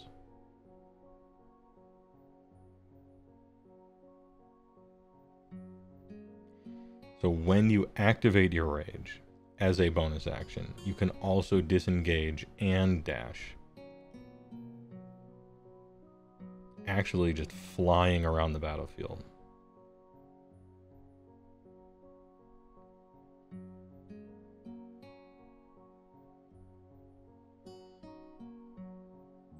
They're fucking zooming. Alright, that's... Being able to move that much is actually quite good. And then Wolf, which used to be the party buff one. While your rage is active, your allies have advantage on attack rolls against any enemy of your... Yeah, okay. It's still that. And the fact that you get to choose these is so great. You used to have to lock in, I'm pretty sure. And so now it's like, oh, I need to be the bear this time. Or, you know, to me, my man would fight this guy for the wolf. Cool, pack tactics and stuff. The bear did get a nerf. And it was not deserved, but it's cool that you don't have to lock in. And you can choose them whenever. I like that part about it. And this is the one where you get an ability that matters outside of combat, which is kind of nice. Aspect of the Wilds. You know the following. Whenever you finish a long rest, you can change your choice. Okay. So this one you choose every time. This one is locked in except for long rests. Got it. You have Dank Vision. Imagine playing a race that doesn't have Dark Vision. If you already have it, its range increases by 60 feet, whatever. Panther, you have a climb speed equal to your speed. And you have a swim speed. Okay, so level 6 is like dog water.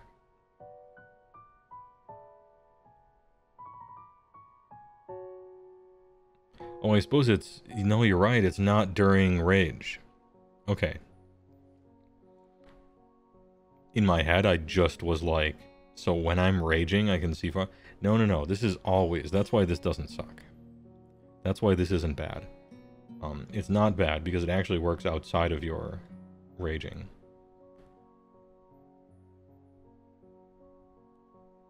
Cool. Having a, whatever, 40-foot climb speed, you can do some cool stuff. Hey, remember the xenomorph? We did it. We found a new xenomorph race. You just take aspect of the panther.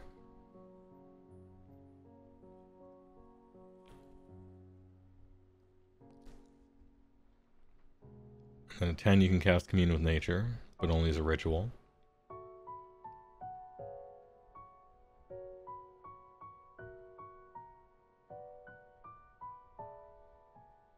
But did it have to be salmon? I mean, what did you want? Muskellunge? Trout? Maybe northern bass? Some sort of fish, I guess. Shark? Yellowtail? Maybe a little bluegill?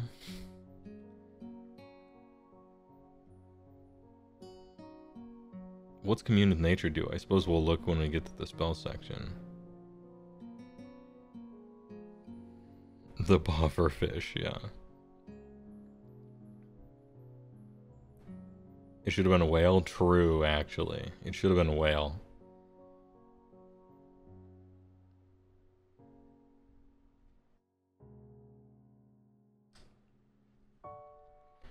Whenever you activate your rage, again, one of the following. Okay, so this one, once again, we get to choose each time. Sweet. Power of the Wilds. While your rage is active, you have a fly speed equal to your speed if you aren't wearing any armor. Oh shit, just the flying barbarian? That's good. That's your biggest weakness. That's kind of nice. While your rage is active, any of your enemies within 5 feet of you has disadvantage attack rolls against targets other than you. Oh, I remember that one, yeah. This is like your main tank ability. But you can't be wearing any armor.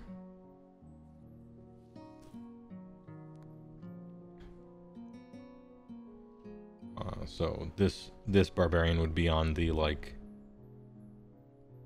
whatever, actually I don't know. Do we still have amulets of natural armor? Do we still have bracers? Do the bracers count? Does a shield count? A shield doesn't count for the other thing, but does it count for this thing?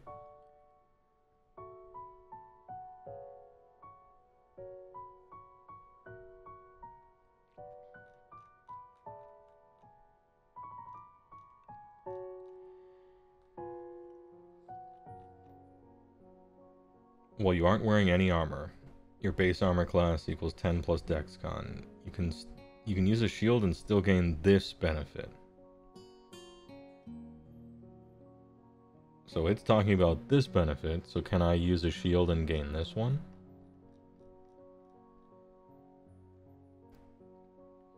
If you aren't wearing any armor? I think if they had to put a clarification, you can still use a shield with the other one. That's either how it always works or just how that one works.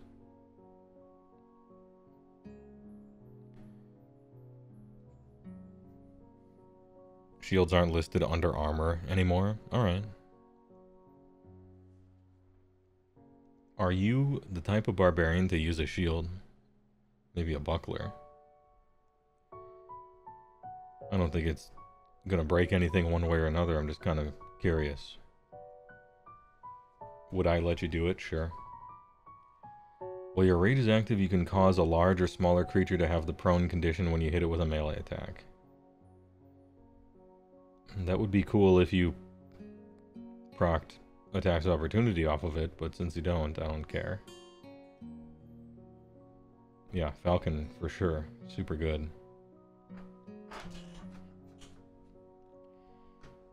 Health of the World tree. Look at how happy she is. Let's go.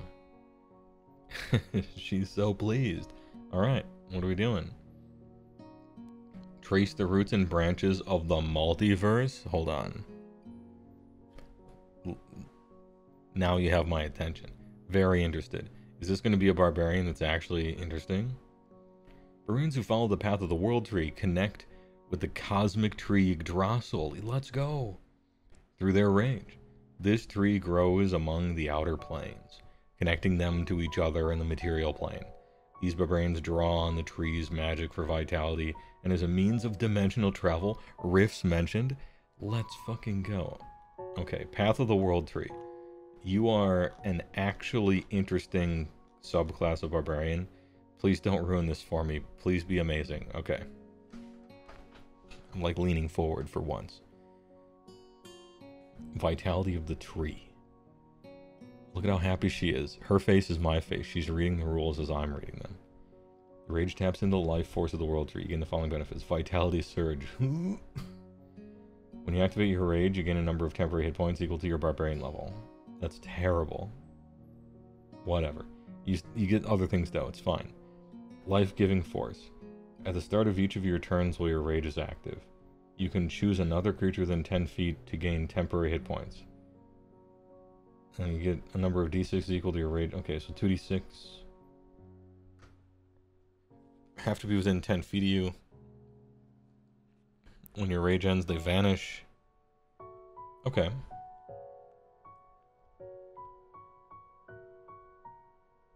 Like, temporary hit points are good. You know, it's just free, right? They're free. Well, they're not free because it's a chosen class ability, but... It's interesting that you can get a tiny amount, a truly minuscule amount of temporary hit points, or you can give more, or you can give more, but it can't be to you. It has to be somebody else. Why can't I target myself with life-giving force? Can't I give myself life? Alright, vitality of the tree... It's not or, it's both. Oh, yeah, okay. I still think it's weird that somebody else gets more than you. You know? I don't think I care too much. Anyway, temporary hit points are always good, but I am a little disappointed.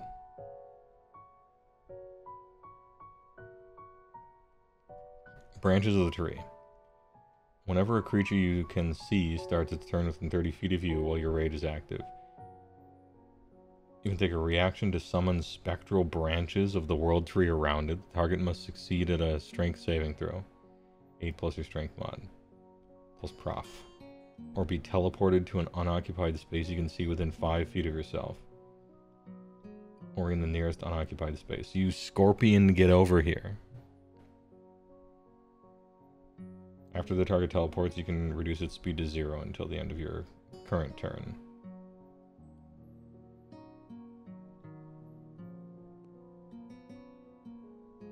Scorpion to get over here ability. You're locked in here with me now. Weird. Okay, so so this one is Mr. Damage. Mr. Damage kinda can't die.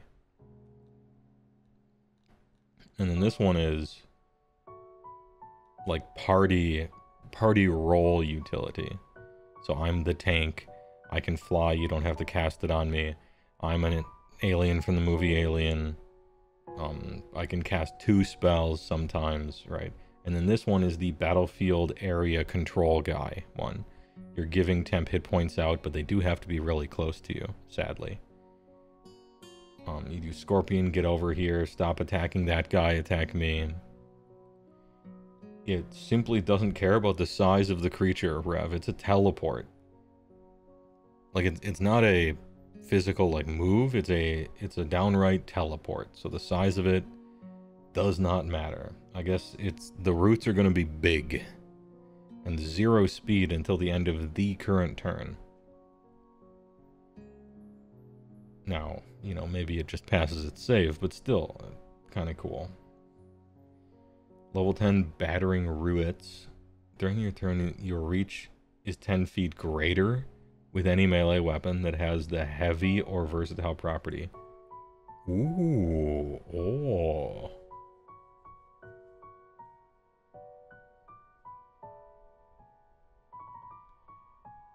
Plus 10-foot reach. When you hit with such a weapon on your turn, you can activate the push or topple.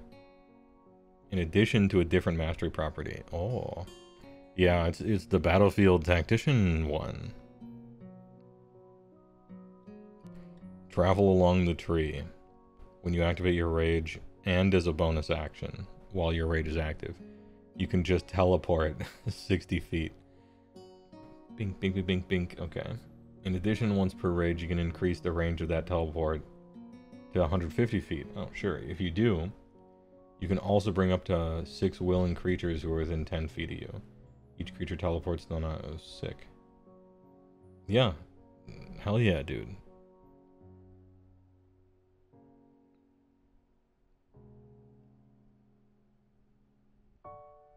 Alright. Alright, very interesting. I have to say, I really thought they were going to give you Planeswalk. Like Plane Shift or something like that. Because they were talking about dimensional travel and stuff. They got me a little riled up. But I guess it's just battlefield tactics. They're cool. The temp HP feels so random compared to all this other stuff. But I don't know, maybe they couldn't think of anything.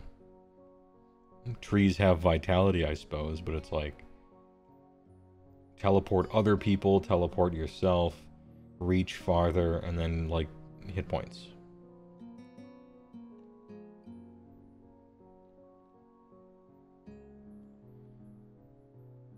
The problem is,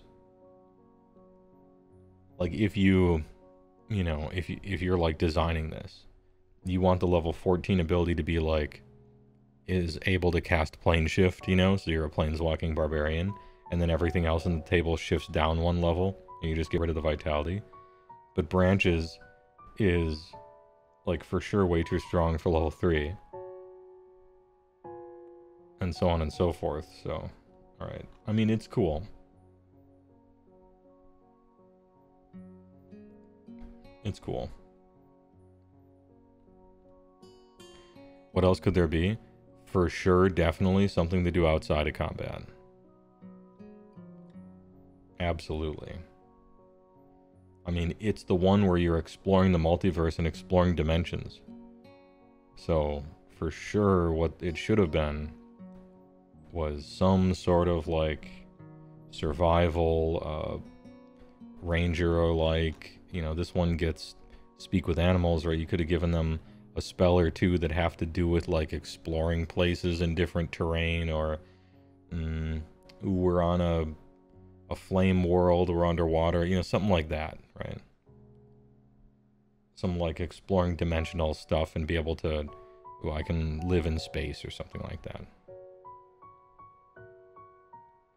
Anyway, really cool idea. Didn't quite do it for me, but, you know, what could you have done at level 3 that, like, that's the problem. You get it at a weird level to give them something neat.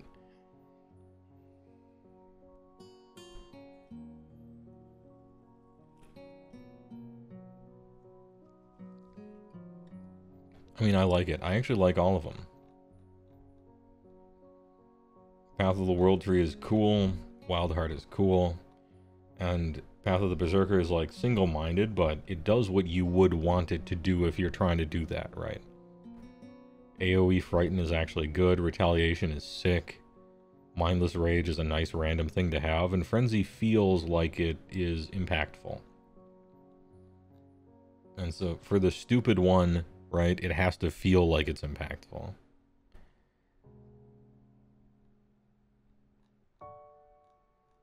Anyway, I like them. Oh, I guess there's a fourth one. Zealot. Rage in ecstatic union with a Gawad. Barbarians who walk the path of the Zealot receive boons from their god or pantheon. These barbarians experience their rage as an ecstatic episode of divine union that infuses them with power. Heywoah After Dark, I guess. They're up and out. I mean, you need some sort of, like, I'm possessed by the god of murder, like, you know, you need some sort of, like, godly berserker thing, maybe, I suppose.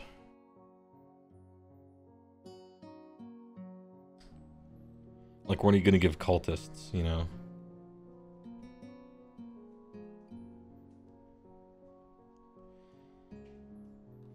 Divine Rage is weird. I don't think I like it.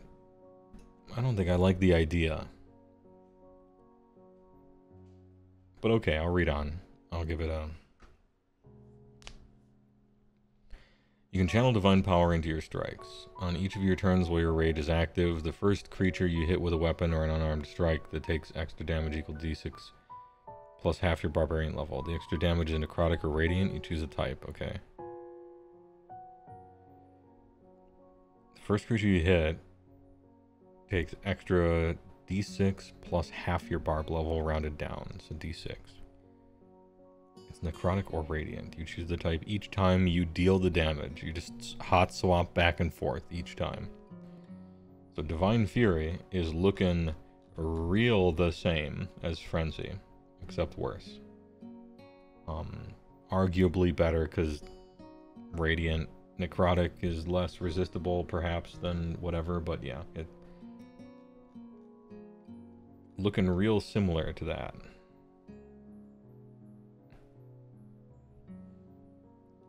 Oh, never mind. You get another level 3, so that's why. That's why.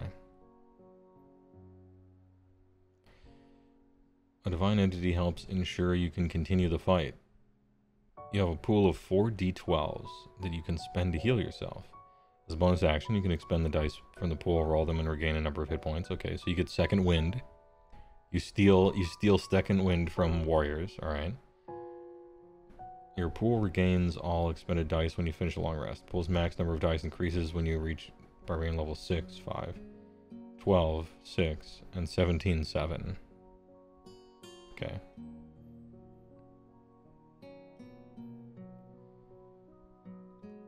So you get half of Frenzied Strike and Second Wind.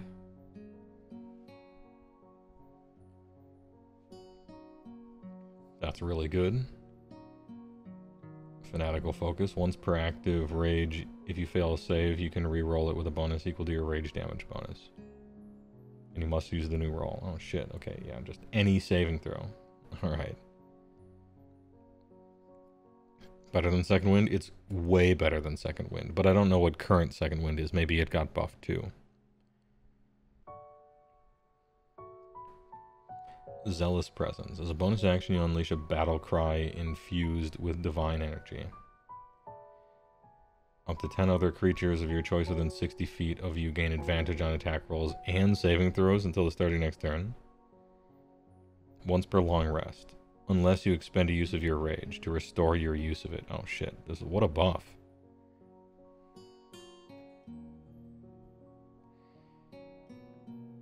So, bonus action, don't have to be raging. Up to 10 other creatures within 60 feet, decent range. Gain advantage on attack rolls and saves. Big.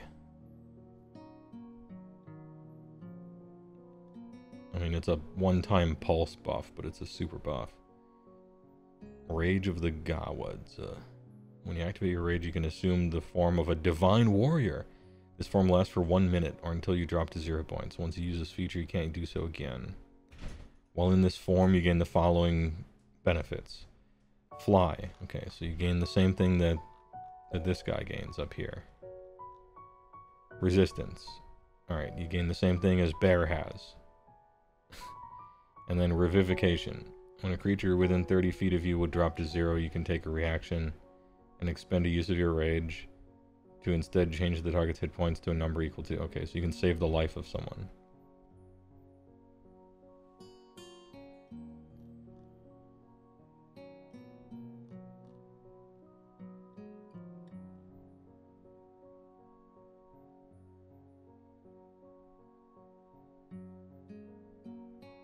Big. I hate this. I hate this subclass. I don't like it at all. It's a random hodgepodge of excellent abilities, half of them stolen from every other subclass. And it says, like, divine and god a lot. Yeah, don't like it. I mean, it's good. Yeah, truly somebody played God of War and they're like, I want you to draw Kratos except as a dragon man. Yeah, this is really that. I mean, it's strong. Is this just like the best one or no? Nah, I don't know.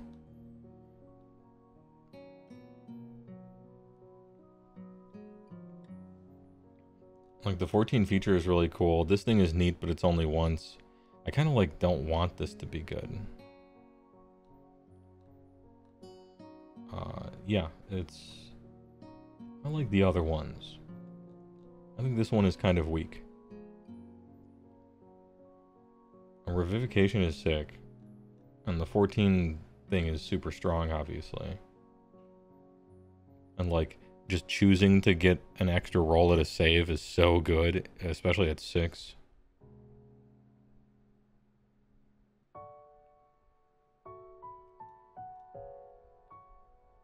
Anyway, here we have a Bardo. No ass?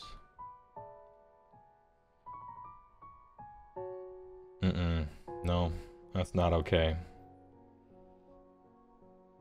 I can stand certain things changing, but not that. Every bard has a fucking dumpy. Or we riot. Anyway, here we have the bard.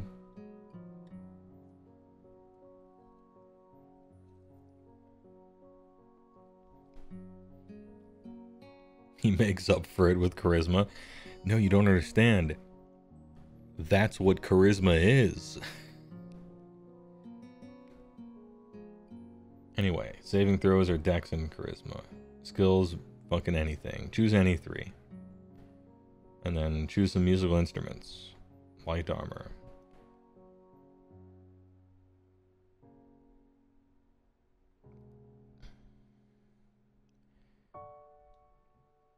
Does your choice of musical instrument matter at all? Or are they just pretending it matters so that somebody who can't wait to choose an instrument gets to and they feel happy about it?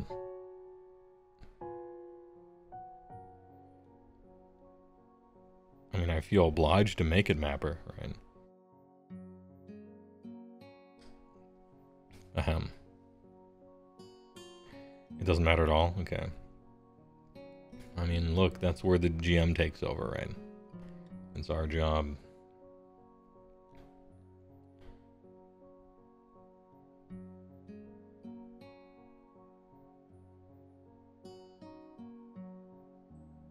Alright, so we're getting our spell progression as per normal. We're all the way up to 19... we get 9th level spells as a bard. Which still... I'm still surprised by, even though 5th edition has been out for a long time because I'm old. Chill.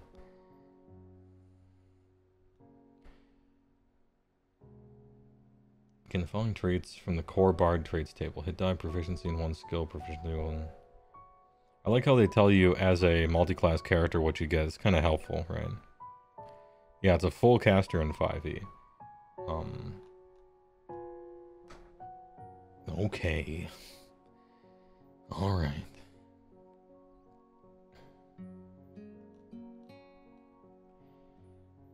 You can use supernaturally... You can supernaturally inspire others through words, music, or dance. His inspiration is represented by your bardic inspiration die, which is d6. Bonus action, you can inspire another creature within 60. Creature gains 1 of your bardic inspiration dice. And then they have, they can only have 1 at a time. Once within the next hour, when the creature fails a d20 test. Test is capitalized. Creature can roll the bardic inspiration die and add the number rolled to the d20. It's cool that, you know, you choose at the point of failure, right? So you're not going to waste it on something you would have succeeded anyway. which is nice. Potentially turning the failure into a success. And it is expended. You can confer a bonus inspiration die a number of times per day equal to charismata. And you regain all of them when you finish a long rest. Can you only have one out at once?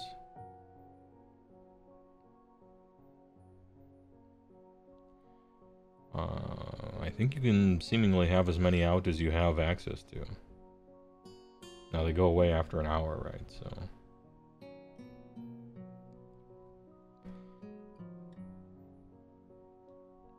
Bardic Switcher die changes, Bardic dice column, sure. You can do it once per, alright.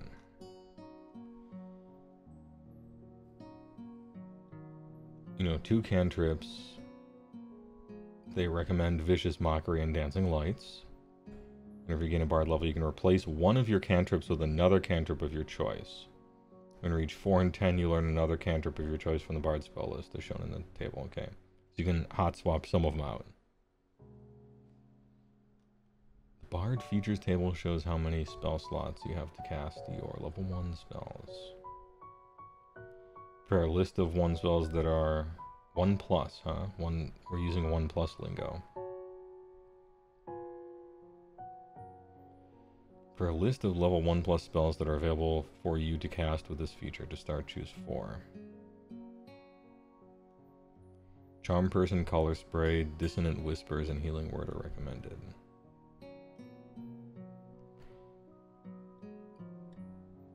So 2 per day, and you prepare 4.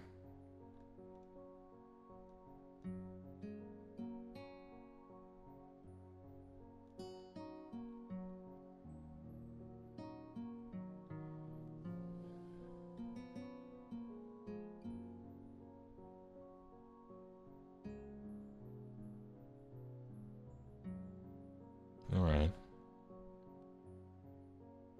So you just kind of learn them over time. Whenever you get a bard level, you can replace 1 spell on your list with another bard spell for which you have spell slots. Okay, so you can do that for cantrips and also each time once. And like I said, spellcasting focus. You can use a musical instrument as a spellcasting focus for your bard spells. Do you have to?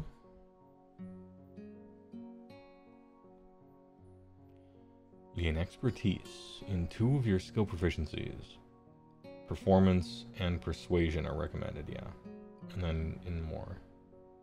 Expertise is probably the double your proficiency bonus thing. Like you don't get it twice, but you double it. Focus is just instead of components. Oh, okay. Jack of all trades. You can add half your proficiency bonus round down to any ability check you make that uses a skill you lack. Sure. Seems great. And then you choose a college. The College of Dance. Glamour. Lore. And Valor.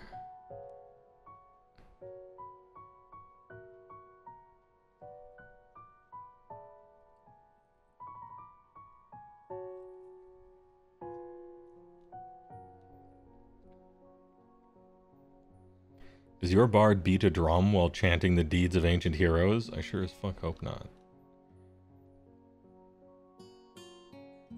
Font of Inspiration. You can now regain all your expended uses of Bardic Inspiration when you finish a short instead of a long.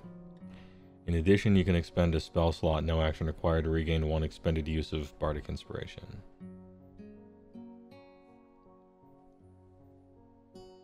At level 5, you become a short rest class, kind of. At least for inspiration. Man, so inspired. This is cool. Absolutely machine gunning out these inspirations. Counter Charm. You can use musical notes or words of power to disrupt mind-influencing effects. If you or a creature within 30 fails to save Charm or Frightened, you can take a reaction and cause it to be re-rolled and with advantage. Nice. It's a fun little rule. Magical secrets. You've learned the secrets of various magical traditions. whenever you reach a bard level, including this level, and the prepared spells number in the bard feature table increases. You can choose any of your new prepared spells from bard, cleric, druid, and wizard spell lists, and the chosen spells count as bard spells for you. Oh, big. Big bonus, huh? Okay. Fun. In addition, whenever you replace a spell prepared from this list, you can replace it with a spell from those. Yep, that's nice. That's super nice. That's fun. Superior Inspiration. When you roll initiative, you regain expended uses of Bardic Inspiration until you have 2. If you have fewer than that, sure. Alright. Neat. Epic Boon. Boon of Spell Recall. And then Words of Creation. You've mastered 2 of the words of creation. The words of life and death. You therefore always have the power word heal and power word kill spells prepared. When you cast either, you can target a second creature if that creature is within 10 feet of the first target.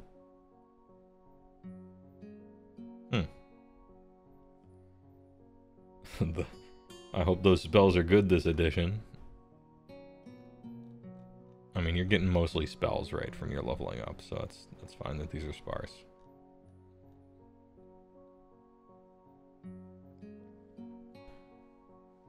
Oh, it shows you have a special spell list. Nice. Cool.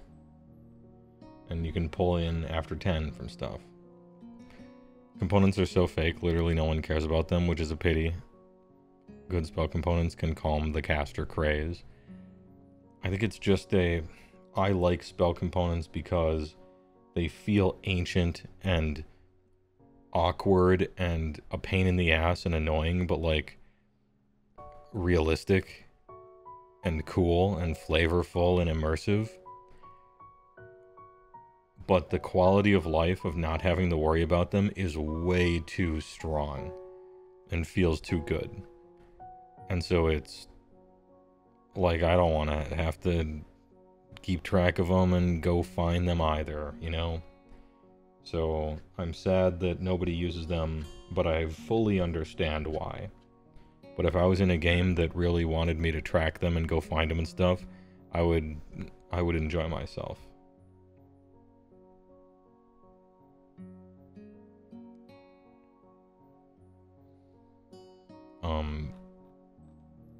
Power word heal and, well, power word kill used to be kinda good.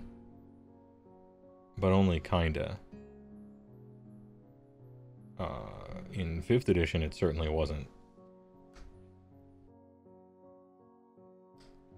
I don't know what it's like in this one. You say they aren't good spells until you cast them on 2 targets and then suddenly they're good? Well, because they're like doubled. It's unfortunate that they have to be 10 feet away. It's kind of short, but it depends on how your fights are.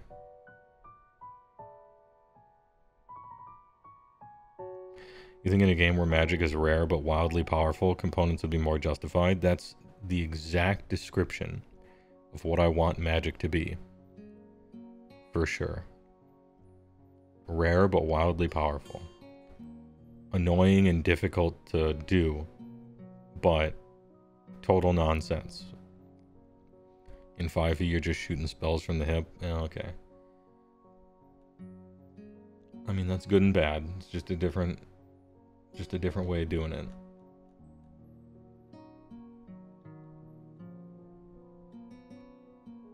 College of Dance. I hate it already. Move in harmony with the cosmos. I hate this. Bards of the College of Dance know what the words of creation can't be contained within speech or song until you get them at level 20.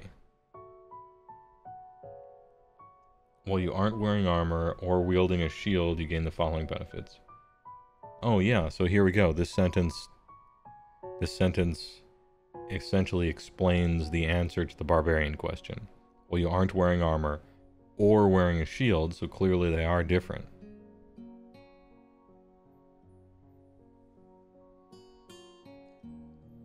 You have advantage on any charisma performance checks you make that involve you dancing. Is that it? That's it, you're done. You're the dancer, unarmored defense. Yeah, you get the barbarian thing. When you expend a use of your bardic inspiration as part of an action, a bonus action, or a reaction, you can make one unarmed strike as part of that. Free hits. Unarmed strike, huh? You can use dex instead of strength for the attack roll of your unarmed strikes. When you deal damage with unarmed, you deal bludgeoning equal. Okay, so we exchange our strength for dexterity. So we're like a dex. We're a dancing dex monk.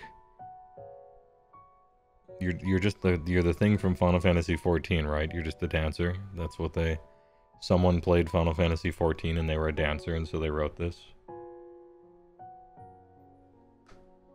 This reads as the most my special house rule on the internet somewhere, except it's in an official book.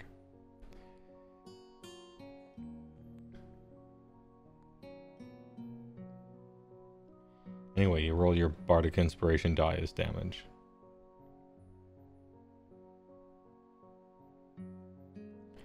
Inspiring movement. When an enemy you can see ends its turn within 5, take a reaction and spend 1 use of your bardic inspiration to move up to half. Then one ally of your choice within 30 can also move half their speed. Ooh, off-turn reactions. Oh, but they use their reaction to do it. Okay, so you're switching places. You give them the old do-si-do, the electric slide, and then nobody provokes at all.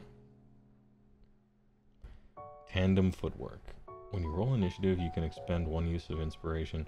Man, you're using your inspiration a whole lot here.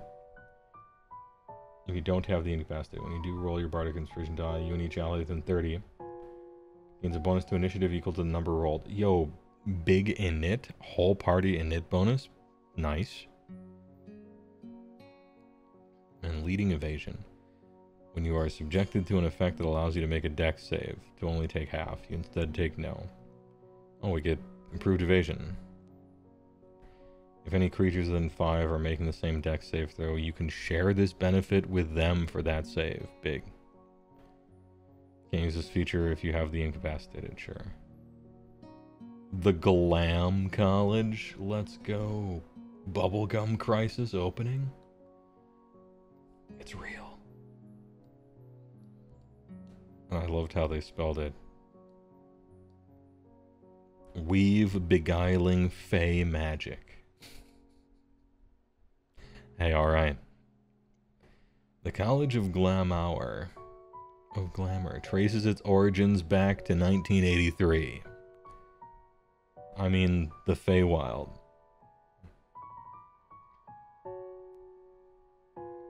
Bards who study this magic weave threads of beauty and terror into their songs and stories, and the mightiest among them can cloak themselves in otherworldly majesty. Beguiling magic. You always have charm person and mirror image spells prepared. Nice. In addition, immediately after you cast an enchantment or illusion spell slot, you can cause a creature you can see within 60 make a whiz save. On a failed, target has the charmed or frightened condition of your choice from Min. You can cast any enchantment or illusion spell using a slot, and then also a creature within 60 somewhere else might also get charmed or frightened.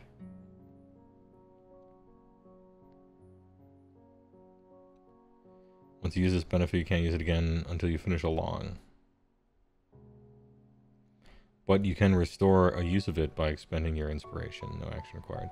Yeah, there's a lot of like churning, spend this to get this back and then get this back by spending that kind of stuff. A lot of exchanging. I don't say that in a bad way. It's just like, you're probably supposed to play normally, and then if you hit a roadblock, you can always like give something up. But a lot of times how people end up playing is there's one powerful thing you can do, and so all of your subclass features just get cannibalized, all of their points, into using that thing as much as possible. Which is a potential danger with things like that.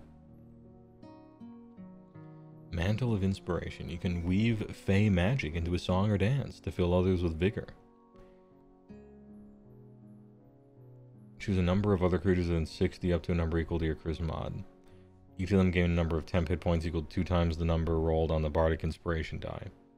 And then each can use its reaction to move. Oh, another do-si-do. Okay. How is this so different than this? I guess this you're punching people, and you can give them the do-si-do. And this one, you're charming people and can give them the do-si-do. You always have command prepared as a bonus action. You can cast it without expending. And you take on a sweet-ass appearance for 1 minute. During this time, you can cast command as a bonus action just over and over. Okay. And then they auto-fail command if they're charmed. And you can get it back by expending spell slots. Unbreakable Majesty. As a bonus action, you can assume a magically majestic presence for 1 minute. Or until you have the incapacitated. During that duration, whenever any creature hits you. For the first time on a turn, attacker must succeed on a charisma save.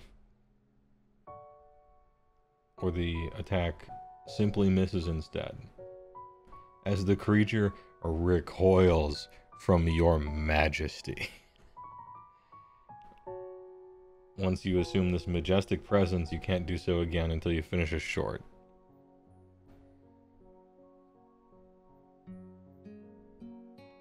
Alright, funny. Is this like the College of Oration? Oh, no, it's lore. Plumb the depths of magical knowledge. You collect spells and secrets. You get 3 skills of proficiency. Nice. You learn to use your wit to supernaturally distract, confuse, or otherwise sap the confidence of others. When a creature that you can see within 60 makes a damage roll or succeeds on an ability check or attack roll,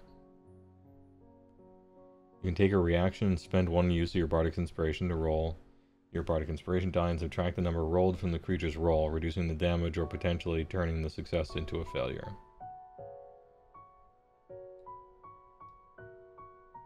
Okay.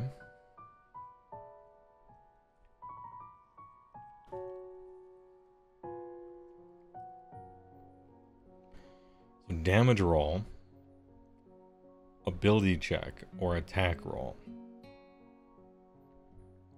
And is this shit like a D6 or something? To start? D6 maybe a D8? Okay.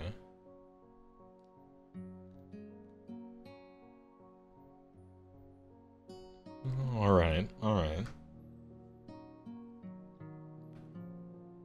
You can help somebody else, I suppose. Magical discoveries. You learn 2 spells of your choice. Big. These spells can come from Cleric, Druid, or Wiz. A spell you choose must be a cantrip, boo, or a spell for which you have spell slots. Oh, okay. We're fine. We're fine. You always have the chosen spells prepared, and whenever you gain a level in Bard, you can replace one of them with another. Sick. Alright, cool. Magical discoveries, kind of nice with it. 3 skills, kind of nice with it. Cutting words, I mean, it's like cool looking, but I don't know.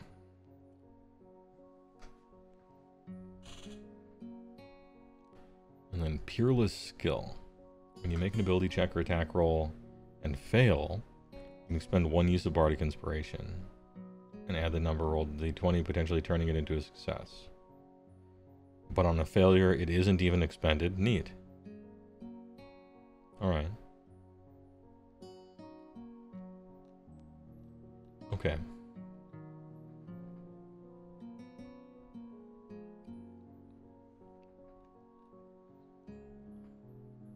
College of We Have Eldritch Knight at Home.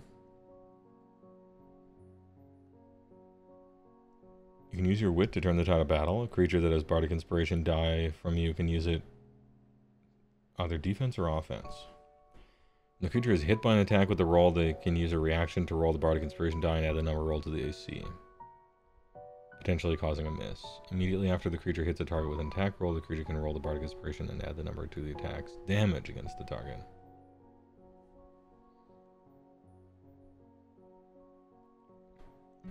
Cutting words is pretty great. Especially when trying to make them fail saves. I thought that was the one thing it couldn't do, unless I misread it. Yeah.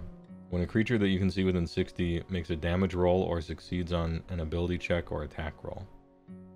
It's not saves. If it was saves, I would say that cutting words is possibly too good. But it's not saves, and so that's why I'm like kind of iffy on it.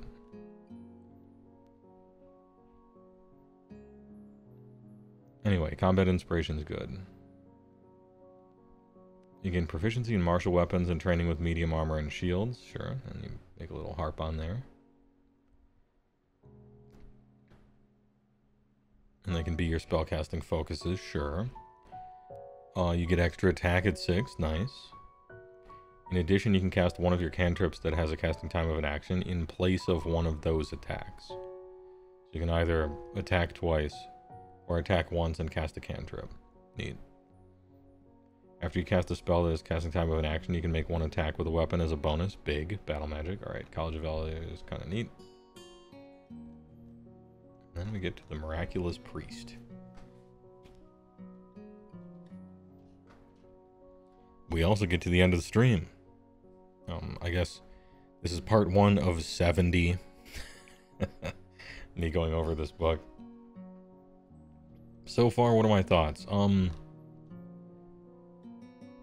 Yeah, they're really just patching 5.0. I very understand why they didn't call it 6th edition. Because it just isn't trying to be 6th edition at all. So fair enough. And I think I see why they didn't call it 5.5 either. It really is like an update. Like a... It's not an expansion, it's more like a expansion pack patch or something like that. Anyway, I'll think about it. So far, weird. Not bad. It's a reboot. It's not a reimagining. Yeah, it's a revision. Yeah, they're kind of it's like they're iterating, I guess. It's an iteration on 5th, really. They're just kind of iterating on it. Great stream. Can't wait for the next 70. Hey, no problem. More riffs, IMO. Look, it's Thursday. Tomorrow I'm off, and then Thursday 6 p.m. Palladium Riffs, Adventure 3, The Mega Train Heist in the New West. Let's fucking go. Anyway. It's more than 5.1. They went through it and did a whole bunch of stuff. But it's very much like a revision or a iteration on it.